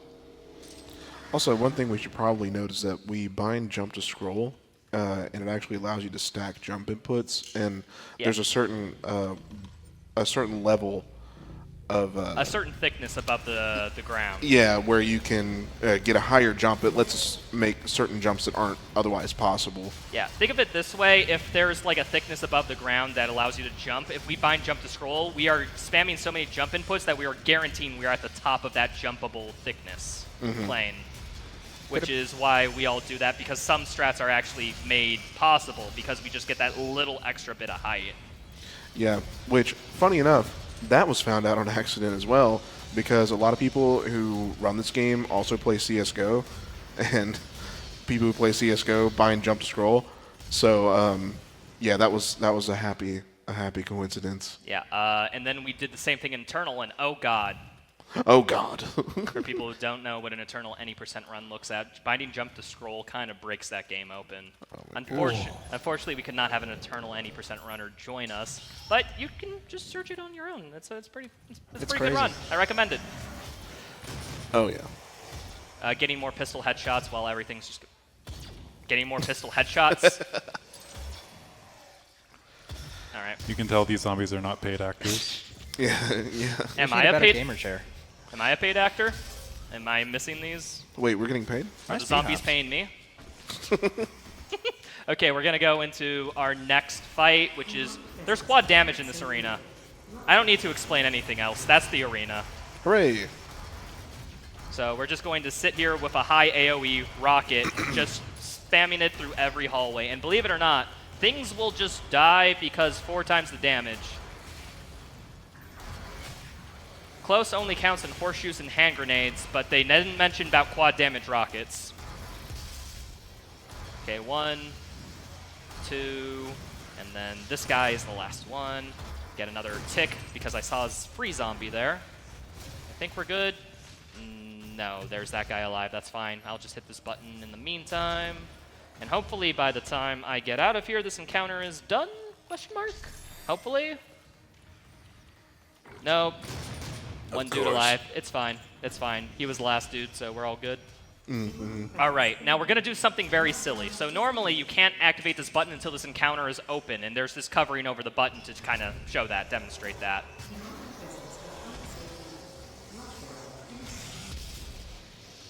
Oh, wait. Yep, there you go. You can kind of just interact with that button at any point you wish to. And we're actually going to cut this encounter short because we have enough combat rating for all of Lazarus. But in order to make sure that we're going to get it, I'm just going to quickly BFG to get as much combat rating as I can before I move on to the second part of Lazarus, which is separated by this loading screen. This is the only level in the game to do this. I believe they had to do this because of hardware limitations. Like, they couldn't keep that much collision loaded in at once. Yeah, I think so. The maps for Lazarus, if this were to be combined, would be absolutely massive. Yeah, it would be. This is the longest level in the game, and it's not even close. Like, even with all our late game weapons, it just takes that long. Wait, should I do it? You know what? Sure. Absolutely. Oh, You guys like Candy Crush? that's nice. What do I do here? What's the play? What's the play? I don't see a move. Oh, here's a move. Perfect. Excellent, excellent. Riveting. You guys gameplay. seeing anything? Oh, right here. Yeah, there you go. What about the cacos? Oh, yeah, you're right. The cacos. Good job. I see some imps in the middle. Imps in the middle? Okay, thank you. Okay. I love Candy Crush, my god. We're going there, over here. Okay, that's Ooh, fun. that's a lot of imps. No, I just got addicted. Yeah. I know, right? Yeah. One funny thing, I wish we kept leaderboards for score on that, honestly. That would be awesome. Yeah. That'd be Why a don't great we? category extension of max score in Olivia Pierce's minigame. Oh God, Okay. can't you technically do that forever though? No, you can't do that forever. You're given a set amount of moves. Oh, okay. I haven't messed with it in a while. All right, I have a lot to explain about this encounter because it's going to look wonky for those who... What the... For the uninitiated. Did I... Did I for... Nobody saw that. I may have forgotten to hit a button. We're just going to act like nothing happened. Oh, look, yeah, we're right here after playing the...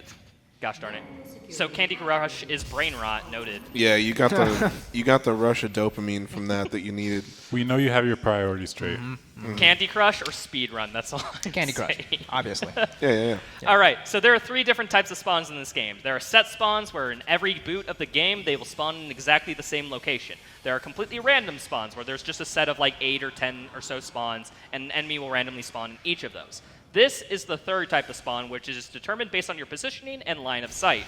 So this encounter, for some reason, wants to prioritize spawning enemies in front of you. So I am going to stand close to this slab, and I'm going to look exactly in between these 2 pillars, which will spawn in imps, which I will put into Glory Kill Mastering Intimacy is best, because yes, we're still working on that rune, and then I will instantly Siege Mode them to gain Siege Mode Mastery for pretty quick kills. And if I do this properly, I'll have Intimacy is best and Siege Mode Mastered at the end of this.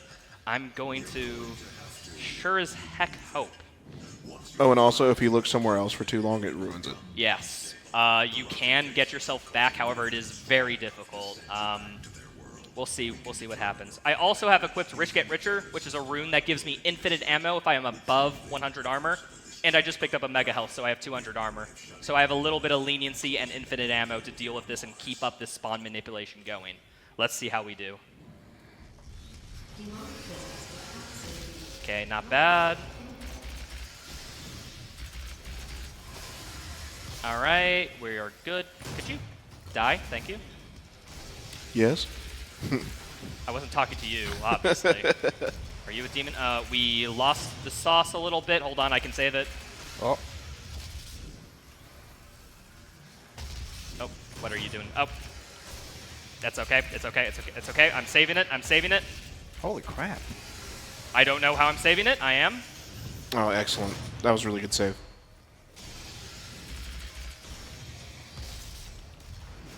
There is an imp. I didn't save it too much because an imp did spawn in, but it's... Oh, we got Instant's best. Done. Let's go. Okay, equip that. Immediately equip Ammo Boost because Ammo Boost is mastered. And as Mute was saying earlier, enemies have a chance of dropping BFG, but only if you have Ammo Boost mastered. And every time an enemy drops ammo, it's about a 5% chance you get BFG. Oh my god. Wow. Oh my God. Speaking of the One devil. for the homies. Yeah, you pour out one for the... Yeah, you gotta use a BFG whenever you get it. So, a 5% chance every time a demon drops ammo, and with Ammo Boost, a demon drops ammo very commonly. So, we are gonna do a lot of demon killing, which means about 1 in 20 demons will just give us, like, a free BFG, which is just, yes please. Mm-hmm. Alrighty. I don't know about you guys, but whenever I did my first playthrough, I barely use my BFG at all because I'm a resource hoarder. Yeah, Yeah. I am much of a fan of doing no BFG runs whenever, because BFG, despite being strong, I just like to shoot things with my other guns. I don't know. I just like you know, the drop in base from the Gauss cannon is just too sexy to not use. Boom. Oh, fun fact about shield soldiers, if you're struggling with this casually, if you just do a single fire Gauss shot, it will just instantly kill them, even if it hits the shield. Mm-hmm. I don't want to tell you how many hundreds of hours I had in the game before I figured that out. 700. First guess. Lower, but you know, It was still hundreds. it was about like 500 to All right. 600. That was close. I don't know. I was watching another 100% runner. Shout outs to Minifish one day, and Hey, Mini. Fish. previous world record holder, super cool dude, taught me the route, and so I eventually got world record in it. It was awesome. Yeah, I found it out when watching one of his streams, and it's just like, How this seems like the most obvious thing. How did I not know about it? Yeah. All right, so we're on to the last rune trial of the run. I know, I'm sad too. We're gonna do saving throw, where this rune trial, the difficulty is that we only have 1 HP, but we're only given the strongest weapon in the game with instant siege mode. Yeah. So, you know, this will be pretty difficult. Gotta watch corners because they can pre-fire you around corners, and it is very funny when that happens. Yeah, Sam, do you know offhand what the animation time is for like normal siege? I don't really know. Do you know? Imagine. I think it's like 4 It's seconds. like a good like half a second. It's not like overly well. I think on upgrade is about a second. When you master it, it's like a third. Excuse me, like 3/4. Okay. It's been a while since I used it, so I don't use it that much either. There's this problem where in any percent we don't pick up the masteries, so. yeah. Yeah. Really much of any anything. percent runners, they just get to the end as fast as possible. Fortunately, we get to do everything because that's this run. Yes. All right, so we need to master in-flight mobility, which is just killing things in the air. So I'm just gonna BFG and jump. Pretty effective. Mm-hmm. And now there will be some cleanup. That's fine. I'm just going to keep jumping while firing some rockets. Where the heck are these? Oh, nice. BFG. We take those. And in-flight mobility normally only triggers when you're double jumping, but when you master it, it applies all the time, which is nice. It really does change the game as far as movement is concerned. Unfortunately, it's just because this game, like, we don't have very many instances to get a bunch of movement, we will be de-equipping it in the next level, just because, like, it's faster to kill things quickly than it is to move quicker. Yeah. Yeah. It's just if you work out the calculus, it's just not worth it. All right, so we are at full combat rating, and now we are going to deal with the first boss of the game, the Cyberdemon. Hooray. I actually grabbed the haste here because I have the ability that when haste ends, it will deal a damage shockwave in the area that I'm standing. And I'm going to get really close to this door with this cutscene, and Cyberdemon's actually on the other side of it. And it doesn't care that there's a door, he'll take damage. So I'll get just a little bit of optimization before our fight. Oh wow, I did not know that. That's pretty cool. It is a very neat, like, small thing to do. We don't need haste in the previous room because we just have quad damage and a rocket launcher, but Yeah. all right, so now we're going to deal with the Cyberdemon. First things first, we're going to BFG him because BFGing him makes him take extra damage. And then I'm going to alpha rotation him as fast as possible. And look at that health bar drain. Holy What health bar? fast. Yeah. Don't. Yeah. And for people wondering, it's like, wow, that was fast. I have news for you. There's a second phase. Spoiler, he comes back. But we can actually kill him even faster than that. It's just unoptimal in that phase. So the BFG has a hidden mechanic in it where it deals damage per frame that the BFG is locked onto an enemy with one of its tendrils on it. So I'm going to do something called stopping time. So the game will keep continuing to give me frames, but the gameplay will stop. So look at this.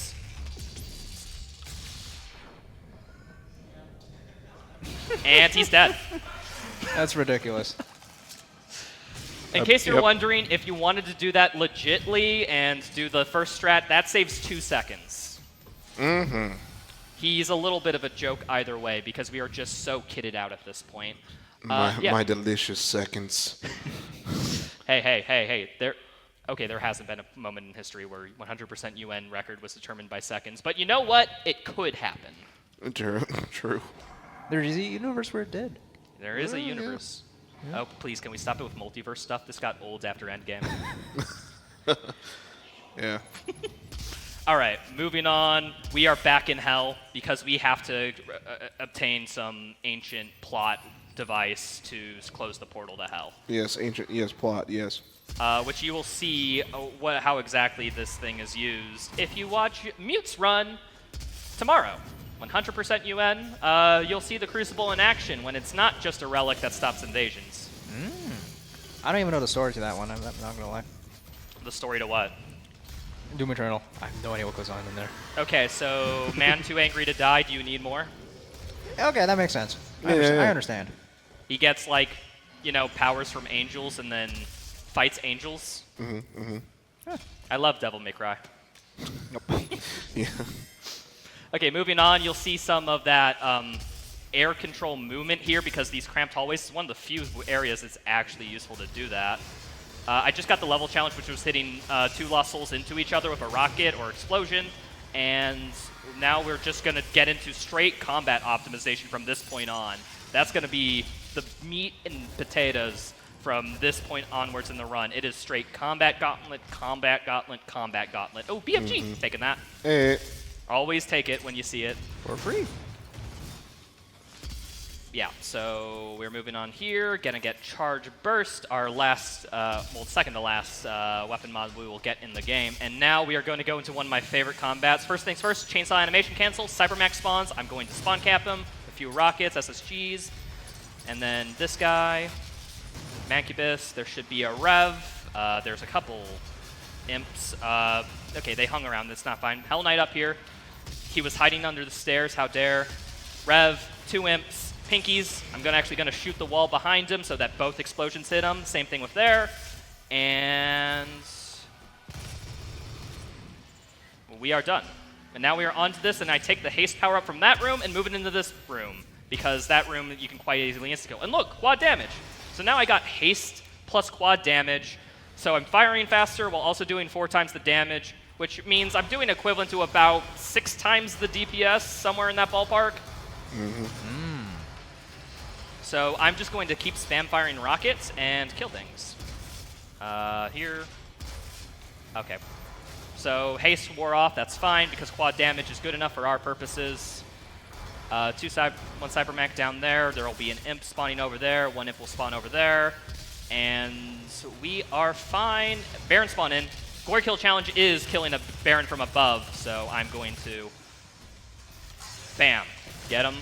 And then it'll be a second one that spawned in, but it's okay. I'm just going to move away and kite him as I move on. The heck? He didn't die to that last rocket, no! Feels bad, man. I'm speed running, sir. Okay, moving on, grab this toy, and now I'm gonna do something scary. So first things first, we equip saving throw, then we equip equipment power. And you may notice I'm at 90 health. A rocket does 95 damage when directly splashed at your feet. But saving throw, to master it, I gotta deal damage while in the saving throw state. So, master. Oh, that's so cool. Then I'm gonna equip vacuum to quickly suck up all the health so that I'm not dead, and move on. And yes, you do have to do that in Ultra Nightmare. Yes, in Ultra Nightmare, it is, how do I put it, instrumental. So I'm going to master pistol, equipment power. You might wonder how I have to do that. Well, I'm charging the pistol, and I'm just going to press the grenade key. Wait, what? So the game only checks if you press the equipment key if you have equipment available. It does not check if you actually use the equipment, and you cannot use equipment from the charged pistol state. So yeah, that's a funny little thing. Don't know when we figured that one out. I do not know either, but very quickly, I'm going to master Charge Burst because we have to master at this level. We just got to kill Mancubuses with it, and there's just a few Mancubuses that show up. It's as simple as that. Yeah. Also, we just have the spare weapon points for it because normally we aren't. You know, we're trying to prioritize what weapons will give us the highest DPS first, and then, you know, transfer into things we can master later. That's the general thing. So, scary, surprise Mancubus. Whoa. I'm invincible. It's almost like I've never seen that before. Did you just say the line? I said the thing. Ironically, The marathon but yeah, thing, it counts. The record shows that it counts. Yeah. Okay, so 2 pinkies spell in. I'm going to actually do a quick farm for Rich Get Richer. So there is the Siphon Grenade, which if we have equipment power master and use, it gives us back armor. And I'm going to pick up an armor upgrade here to fill my armor to max. Now those green puddles of ooze deal damage to you at a very slow rate. So I'm going to get max armor about 12 times in a row if I just siphon, stand in, wait a sec, stand in. He hit me. Man. It's okay, we take those. If I have 2, I can get Intimacy as best quite easy after, because we pick up a few mega healths for the rest of it. So that was actually a good farming session. Even though a zombie hit me, it is completely playable. In fact, it's probably not even losing time. It's just a routing difference sort of thing. Cool. Yeah, keep in mind, Nitro's playing like 4D chess right now, thinking about the next couple of levels and how we're going to be wrapping up our masteries and upgrades. How far ahead are you planning? Yes. The entire run. Oh, all right. Probably to the next run as well. Oh. Yep. Okay, I was low on rockets there for a second, so I had to improv that, but it worked. Glory kill setup functional. Oh wait, I was out of Gauss. Okay, I could have done the regular setup. Whatever, it's in the past. It worked. It's fine. Hey, we're gaming. My favorite button in the game. It's just, it's nice that it's on top of a trap. I thought that was, it took me forever to find that, and I loved it. Mm-hmm. All right, so we're going to grab this lever to get to the secret level, where secret level will have mega health, so don't worry, we'll pick up Rich Get Richer and get our infinite ammo back quite soon. So, Mute, has your opinion changed of the run yet? After you've seen all these like crazy, like how do I put it, multitasking sections? It's extremely cerebral. You have to think about so many things at the same time. Plan everything so far ahead. That's something you don't do in Eternal. Yeah, because like right now, the furthest I planned something back was back when I had Dazed and Confused sticks in ARC. I still had them. Wow. I'm still down one, so I've already planned where I'm going to get them like in the second to last level of the game because I know a couple free spots. So in case you're wondering how far you think ahead, I sometimes think to the literal end of the game. A problem that would be a run killer for me is just a mild inconvenience for Nitro. Okay, to be fair, this is not any percent where every second counts. If you make a mistake that loses like 5 seconds, you can play off that and still get a good time. Yeah, and that's one of the reasons why these runs are some of the more popular runs too, is because they're so dynamic. No two runs are going to be exactly the same, you know. Just the fact that you can figure out how to resolve the problem real time just blows my mind. It's kind of like flow state if you think about it. Like you just, oh, by the way, Rich Get Richer's mastered because of that. Oh, nice. Mm-hmm. So that's why I said that the previous thing was fine. Okay, so now we're going to do what Byte calls a point-and-click adventure, people. Mm-hmm. Okay, hold on. Oh, wait, actually, hold on. Nah, mismenuing. I can actually get Dazed and Confused mastered here. Mastered. I forgot about this. See, that's the thing. Sometimes your solution isn't even the most optimal, and then you just get reminded because you're about to come across like a, you know, an actual solution where it's better. And so, like right there, because we're doing Glory Kills here, I'm just like, just do one from above, and I can get Dazed and Confused mastered. Yeah, this is an example of earlier where you can kind of just click around, and if you're close enough with Seek and Destroy, you know, you're fine. Yeah, you just gotta memorize like places to go after you kill things, and it's quite nice. Wow. Okay, let's do get back to Rich Get Richer, get back to ammo boost, get back to armor defensive.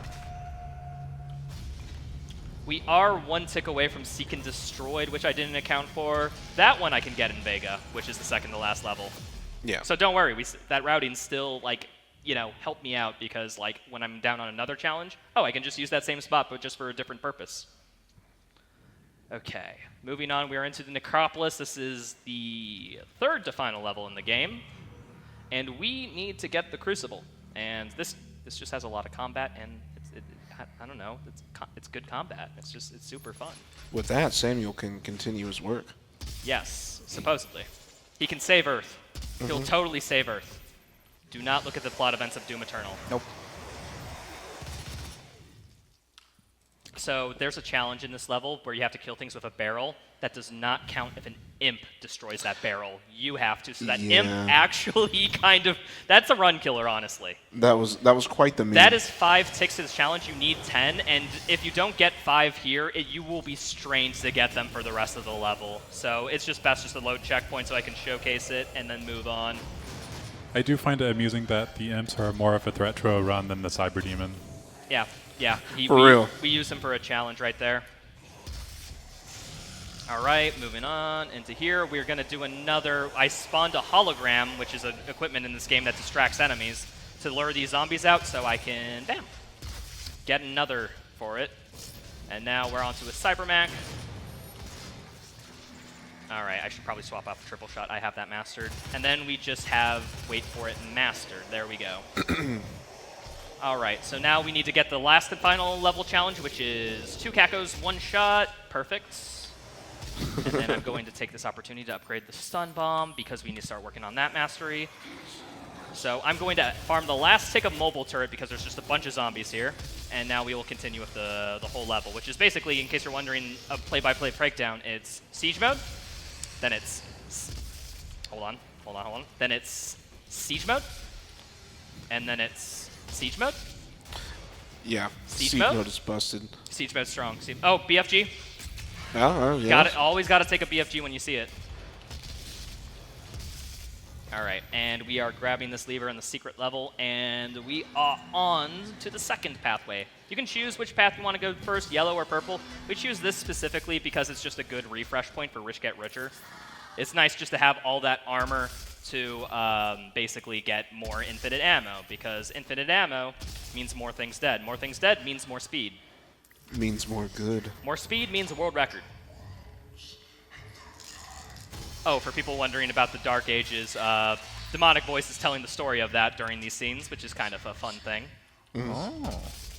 Fun facts, that guy who voice acted the Demon Prince or the Demonic Overlord or whatever they are, after they did their takes for that, because there's not that many lines in the game, so they were able to get it down in a day, had to rest their voice for, I'm not joking, 3 weeks after.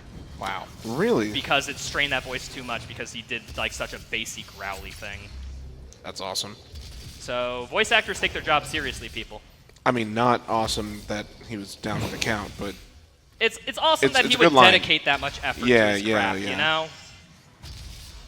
I hope they bring him back in the Dark Ages for just some monologues. That'd That would be great. cool. I mean, he'll have to not take work for the month after, but like, I want it. True. Okay, so stun bomb's mastery is just killing things while stuns, and I know exactly where all these enemies are spawned, and I have quad damage. Can you guess what happens? No. And everything's dead. Yeah. We did it. Woo. All right, we got the blue skull. We are on to debatably the best encounter in the game. I really love this encounter a lot. We spawn camp everything, and I'll do my best to try to, non-jokingly, communicate to you exactly all the nuances that are going on here. So first things first, after we turn these 2 switches, that will cause the encounter to start to spawn, but we can wait a bit. It's like 10 seconds. There'll be 3 imps that spawn in. I will kill them instantly while trying to get stun bomb mastered because we have to by the end of the run. So 1 stun bomb, siege mode, rocket, siege mode of Pinky just barely hitting its tail because we have an angle on it, siege mode to ballista boost, siege mode 2 specters that spawn in, siege mode to Revenant, lure enemy AI, Hell Knight over here, Revenant up here, and then 2 Barons will spawn, but I got a BFG waiting for them as they spawn in, and that's that encounter. Wow. Yeah. Whew. Choreographed. It's really it's like I impressive. knew what was happening. Wow. Yeah, with combat arenas like that where the spawns are pretty fixed, it is insane watching some more combat-focused runs. People just tear through it. One might even say rip and tear. Ha ha, I get the reference. I know. Video games. That was a terrible pun. Nah. But you just let it rip. Ah. It sounded good on paper. Okay. Oh, that's terrible. Oh god. All right, we met our pun quota. I think we could do with more. Oh no. I don't know how much people would like it, but I would like it. All right, there's the icon of sin. Something something foreshadowing is a literary device. Cool. Okay, this encounter, what I'm just basically waiting to do is I need to kill these fodder, trying to stun as much things as possible, waiting for these revenants to spawn in. I'm going to hit 2 of them because I memorized where that guy spawns. There should be 2 revs up here, provided their AI did not meme on me. Okay, well, they did meme on me, but they actually memed in a way that didn't lose time, so that's cool. I unfortunately lost Rich Get Richer here, which is a little bit of an issue, but it's not the biggest one. I'm going to pick up the backup BFG just because I'm low on one. Then we're going to move into this next encounter, which is we have haste. One thing you might be noticing is that sometimes with the God's Cannon, he's not actually shooting at the demon, but next to the demon. Because after you master it, it has this crazy range around the actual beam that it does its damage. It's wild, some of the shots that you can pull off with it. and it looks like you didn't even like aim at it. Yeah, the siege mode just has such a big AOE that basically anything in the, not in the proximity, In the like Tri-County area. within 1 light year of like your crosshair just dies instantly. It's nice. Oh, I Oops. missed Oh, that siege rip. mode. Gotta reset.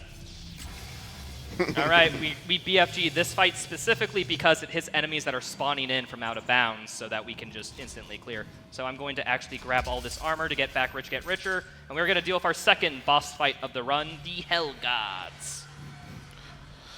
Yep, one of the only bosses you can't skip. Yeah, fun fact, you could beat Doom 2016 Pacifist if it was not for the Hellguards boss fight. You could beat this game without killing a single enemy, except for these guys. That would be our magnum opus. If someone finds a Hellguard skip, I'm just saying, there could be a Pacifist speedrun. Oh yeah. I have put countless hours into trying to figure it out. I still haven't. I'll get there. And if Sab can't figure it out, you know it's... It's probably not doable. It's pretty hard. All right, so I'm going to pull out my BFG. And who guessed what happens next? Hey. And that is over. Boop. And no, I would not love this enemy even if they were a worm. Jeez. So now, oh no, there's 2 of them. One could guess how we could possibly deal with this situation.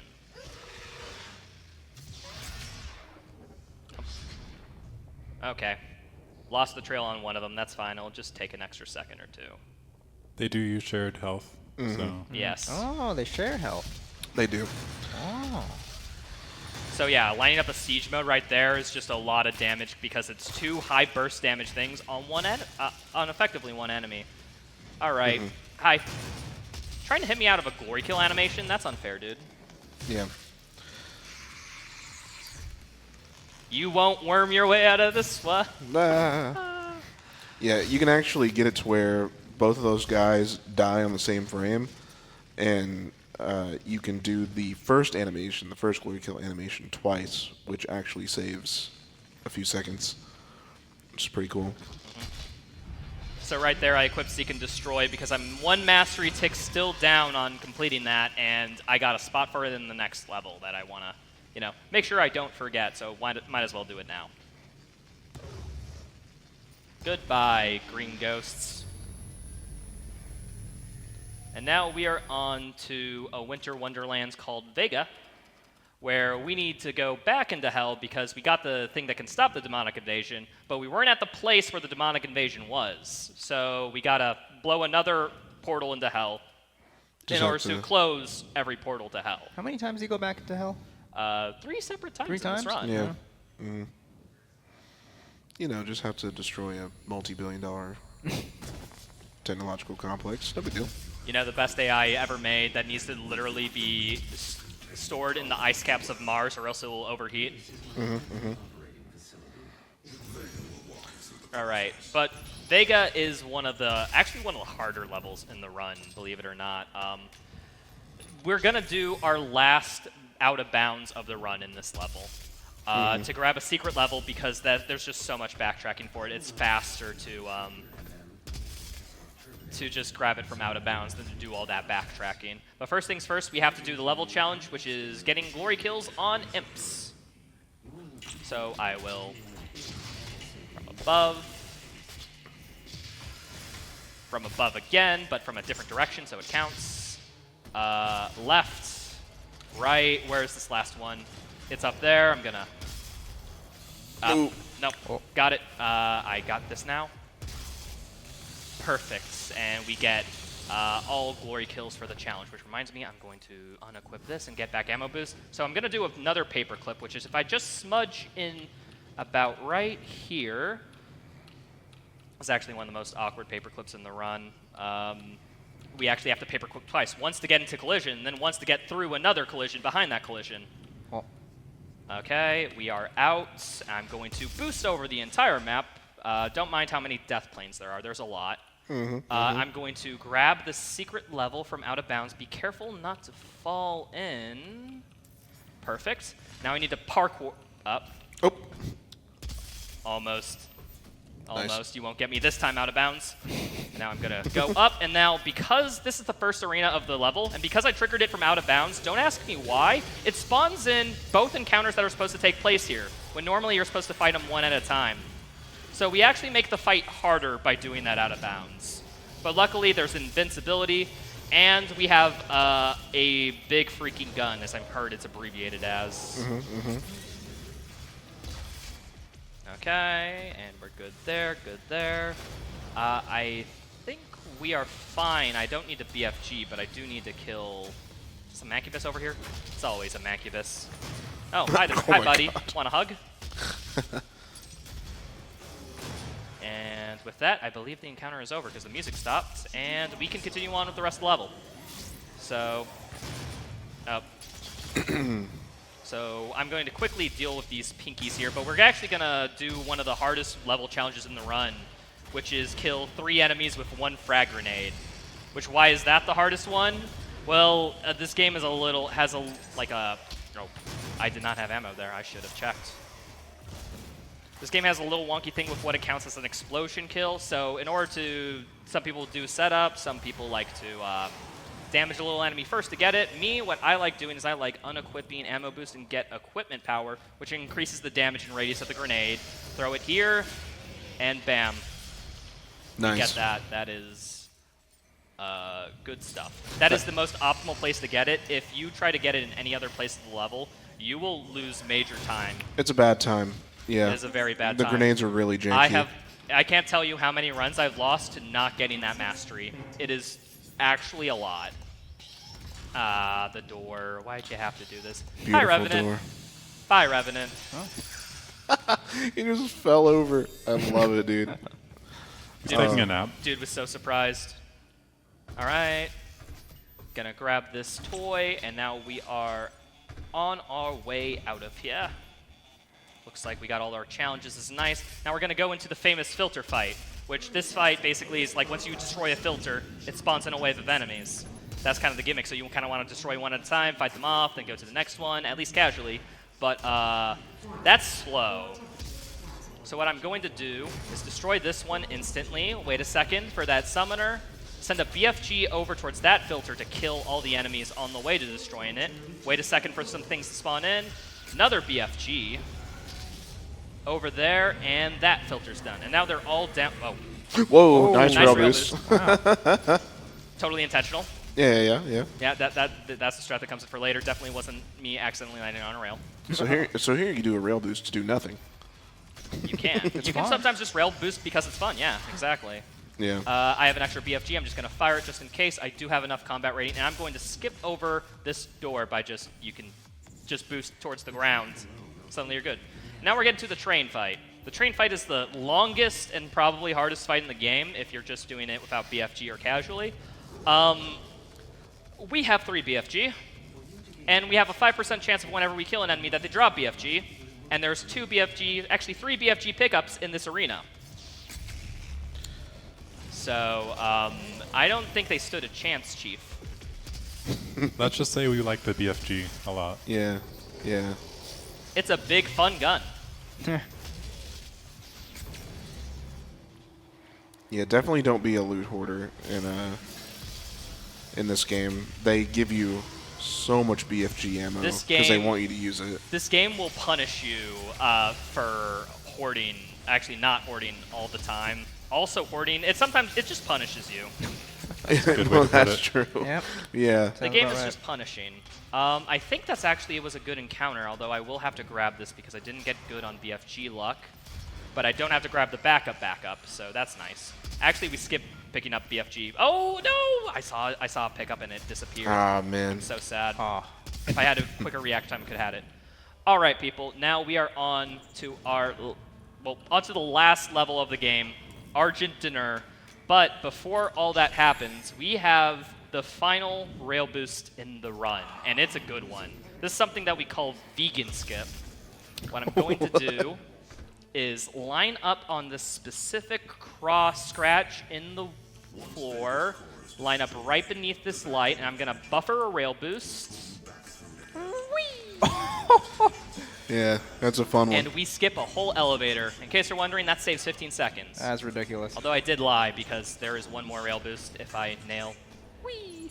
To Yep. get us just through that door is at top speed. I love rail boosts. All right. Oh, Great. yeah, they're excellent. In this game, like, rail boost technology, if you know where they're at, it's so fun. Fun fact, rail boosts are what convinced me to speedrun the game. Oh. Nice. Yeah. Some Yeah. people, if you like glitchy runs, this game definitely has a category for you. And if you don't like too glitchy stuff, for example, if you don't like all my rail boosts, all my BFG exploits, all that stuff, honestly, you'll only lose like 2 minutes, which in a 2 hour and 7 minute run as of this run, that's not a lot of time. Like two Just a couple minutes minutes, for yeah. 2 hours is actually quite doable. Or it's more like 3 to 4, but. Either way. My point is like if you want Negligible a difference. glitchless route, it is viable, or a mostly glitchless route. But the glitches are just so fun. The glitches are very fun, which is why I use every one I can that's viable.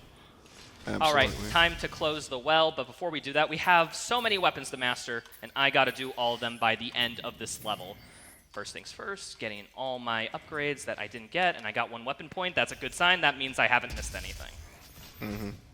There's a lot of housekeeping stuff to do in this level. Yeah, we got to master, like I said, like 5 or 6 attachments depending on where you are at in your run. Fortunately, though, they give you a lot of opportunities. It's the last level of the game, so they kind of throw everything at you. Yeah, they kind of make it by design that if you're playing catch up on a mastery or something for Hundo, that they do give. Oh, I accidentally walked just that berserk. Actually, you know what? I'm gonna load checkpoint. Yeah. Just because I'm pretty sure that animation, the berserk animation, like the berserk power up, is longer than the fight, which is actually an issue.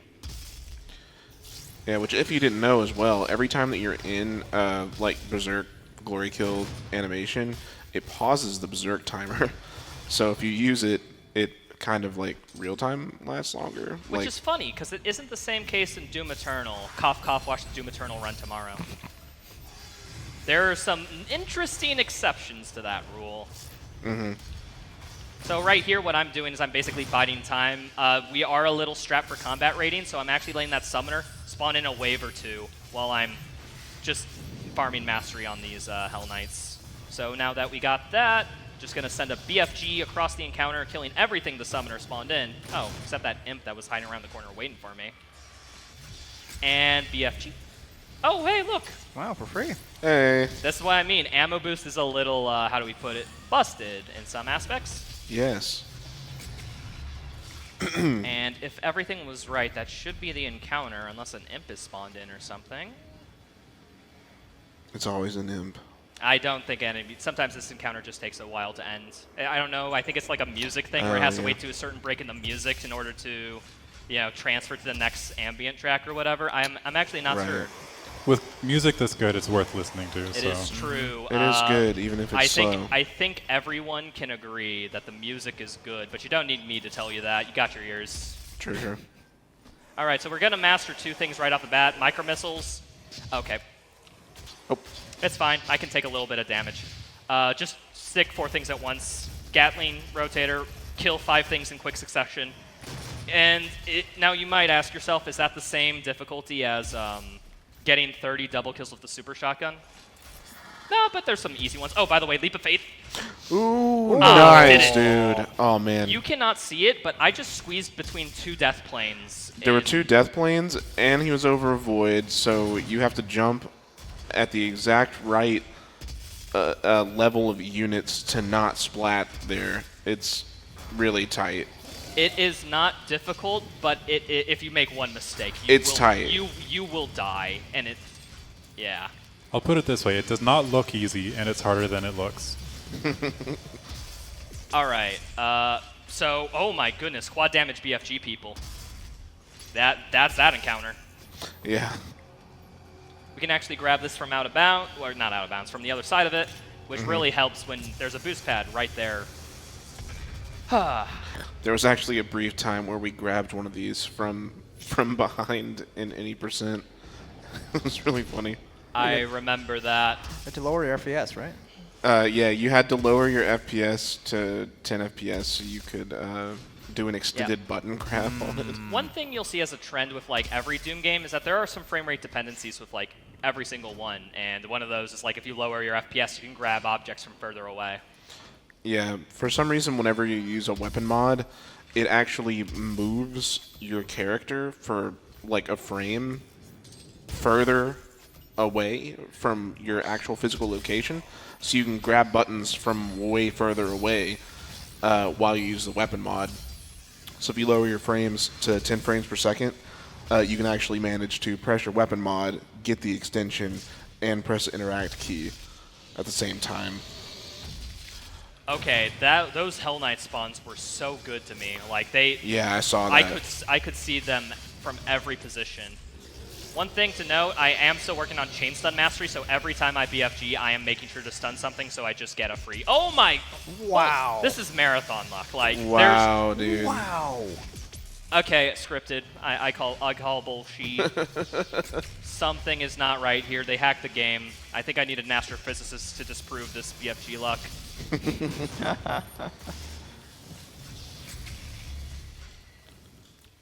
All right, are we good? No, there's an enemy up there, I think. We got most of the enemy. I think we're fine. Nope, you. They were hiding around corners from the BFG. To be fair, I would do that too when faced with a Doom guy with a BFG. True, true. Okay. Alrighty, we are on, after this, to our last combat encounter of the game, unfortunately. Our time here has been short, although in the speedrun times things, 2.5 hours is actually pretty long for a speedrun. Really? But it has been a ride. Okay, Couch, I'm going to toss it over to you. What was your favorite part of the run? Actually, I'm really interested to hear Mute's perspective. God, just a cerebral. I could describe this game as Doom Eternal's older, smarter brother. So do you think just all the multi-routing and mastering things, that's like your favorite aspect? Yeah, that's so cool. It's something that I can't and won't get in Doom Eternal because, you know, like in this game, you have so many BFGs that you don't necessarily have to pick up, just backups of backups, and all of that sort that in Eternal, there's no BFG that you don't pick up. Everything is used. All of the BFG is used in a very specific spot. It's just crazy how much math you can do in this game. All right. I gotta say, my favorite is just how fast you can melt the Cyberdemon. I'm not a combat guy, but it's pretty good. All right, and last but not least, what do you think, Dylon? Yeah, honestly, 100% runs. It's just the fact that it's this whole different skill set than what I'm used to. Because, you know, in the any percent run, it's about precision, repetition. Oh, by the way, I have to kill 2 Barons with 1 shot. Oh, yeah. 360. Nice. 720. Yeah. Tony Hawk's jealous. That was swag. That was quite good. I think I'm good to kill this Baron. I think he's enough combat rating to finish me off. There we are. Yeah. Okay. Nice. That was actually I did not get an extras thing there. That was down to the wire. That's actually super good routing. I'm curious. I want to retime this, see if it's a gold, because this Argent Tower has had like no issues except that reload in the first encounter. Mm-hmm. But to kind of finish my thought, you know, any percent, it's more of like, you know, procedural, really, you know, precise and repetitive, where there's a lot of kind of like freestyle in these kind of runs, and it's really cool to see a different perspective from something that I personally spend so much time with, you know? It's kind of like it breathes a new life into it almost, for me. They promised me so much. Olivia getting her comeuppance. Aww. Unfortunate. Mm-hmm. She thought dealing with demons would give her a good life. We finally caught up to her, though. Yeah, it's true. We are going to beat her because we are going to get to the end of the game before her. Yeah. So this is the final boss fight of Doom 2016, the Spider Mastermind. This boss has 3 real phases, all of them difficult, especially if, fun fact, trying to beat this pistol only was like one of the most excruciating gameplay moments of my life. Pistol only is such a meme. It is such a meme. I love However, it, though. this isn't a pistol. 5, 4, 3, 2, 1. Oh, look at that. Why doesn't the helper go down normally? It's like some weird. It's something specific with this fight. Yeah. Sometimes it'll show it, sometimes it won't. Most of the time it doesn't. All right, quick warning on time. Time will end as soon as I glory kill Olivia or Spider Mastermind, whatever you want to say. Let's do a quick check of the menu. 11-0, that's the weapon list you have. Every weapon mastered. Everything upgraded, all runes mastered, and the codices, 25, 25. And we'll get this last one from glory killing Olivia. That is official 100%, run. folks. Official run. Nice. Excellent job, Retro. Time Excellent job. will end in 3, 2, 1, now. Whew, that was Nice. endurance. Yeah. Thank you so much, everybody, for stopping by the Doom 2016 run. This run, unironically, this run is the run that got me into speedrunning. One of my first experiences with speedrunning that I really got enamored with was Bite Me's run at Games Done Quick, a huge speedrun charity marathon. Made me be like, okay, FPS speedrunning is all right. So I picked up Eternal on launch, then eventually came back to this because I'm like, I want something different. And now I hold world record in it, so don't let your dreams be dreams, kids. If you think it's fun, you too can learn the route, get a good time, and hell, put my run unoptimal. That's my challenge to you. You guys have anything else you want to say? Yeah, I would like to say if you are interested in anything in regard to the speedrun, make sure to follow Modern Doom Speedrunning. We have a Discord server full of, awesome dudes. We're in there. If you're interested in learning, everybody's always willing to help. Yeah, that's really all I got. Thank you guys for your time, especially, on stream and here. We enjoy what we do, and we're really glad that we're able to bring it to you guys and share it with you. Yeah, shoutouts to id and Bethesda for letting us just be here and have our own little room during this. It has been an awesome opportunity. Sab, Mute, anything else you guys want to say? I gotta say, no matter how many times I see this run, it's still impressive. Yeah. I can't just... It's always different. It's always impressive. Yeah. If you have free time, go to twitch.tv/Rytor_. Very good streams. If I was not plugging it, I knew Mute would be, and that's fine. He just won't mind when I shouted during his run as well. All right, people, that has been Doom 2016. Please stick around. We got the one and only Mute D6 showcasing a movement mod of Doom Eternal that showcases how wacky that game's movement can be at the top play. So, It's thank insane. you. So, we'll catch you all later. Hopefully, sticking around. Peace.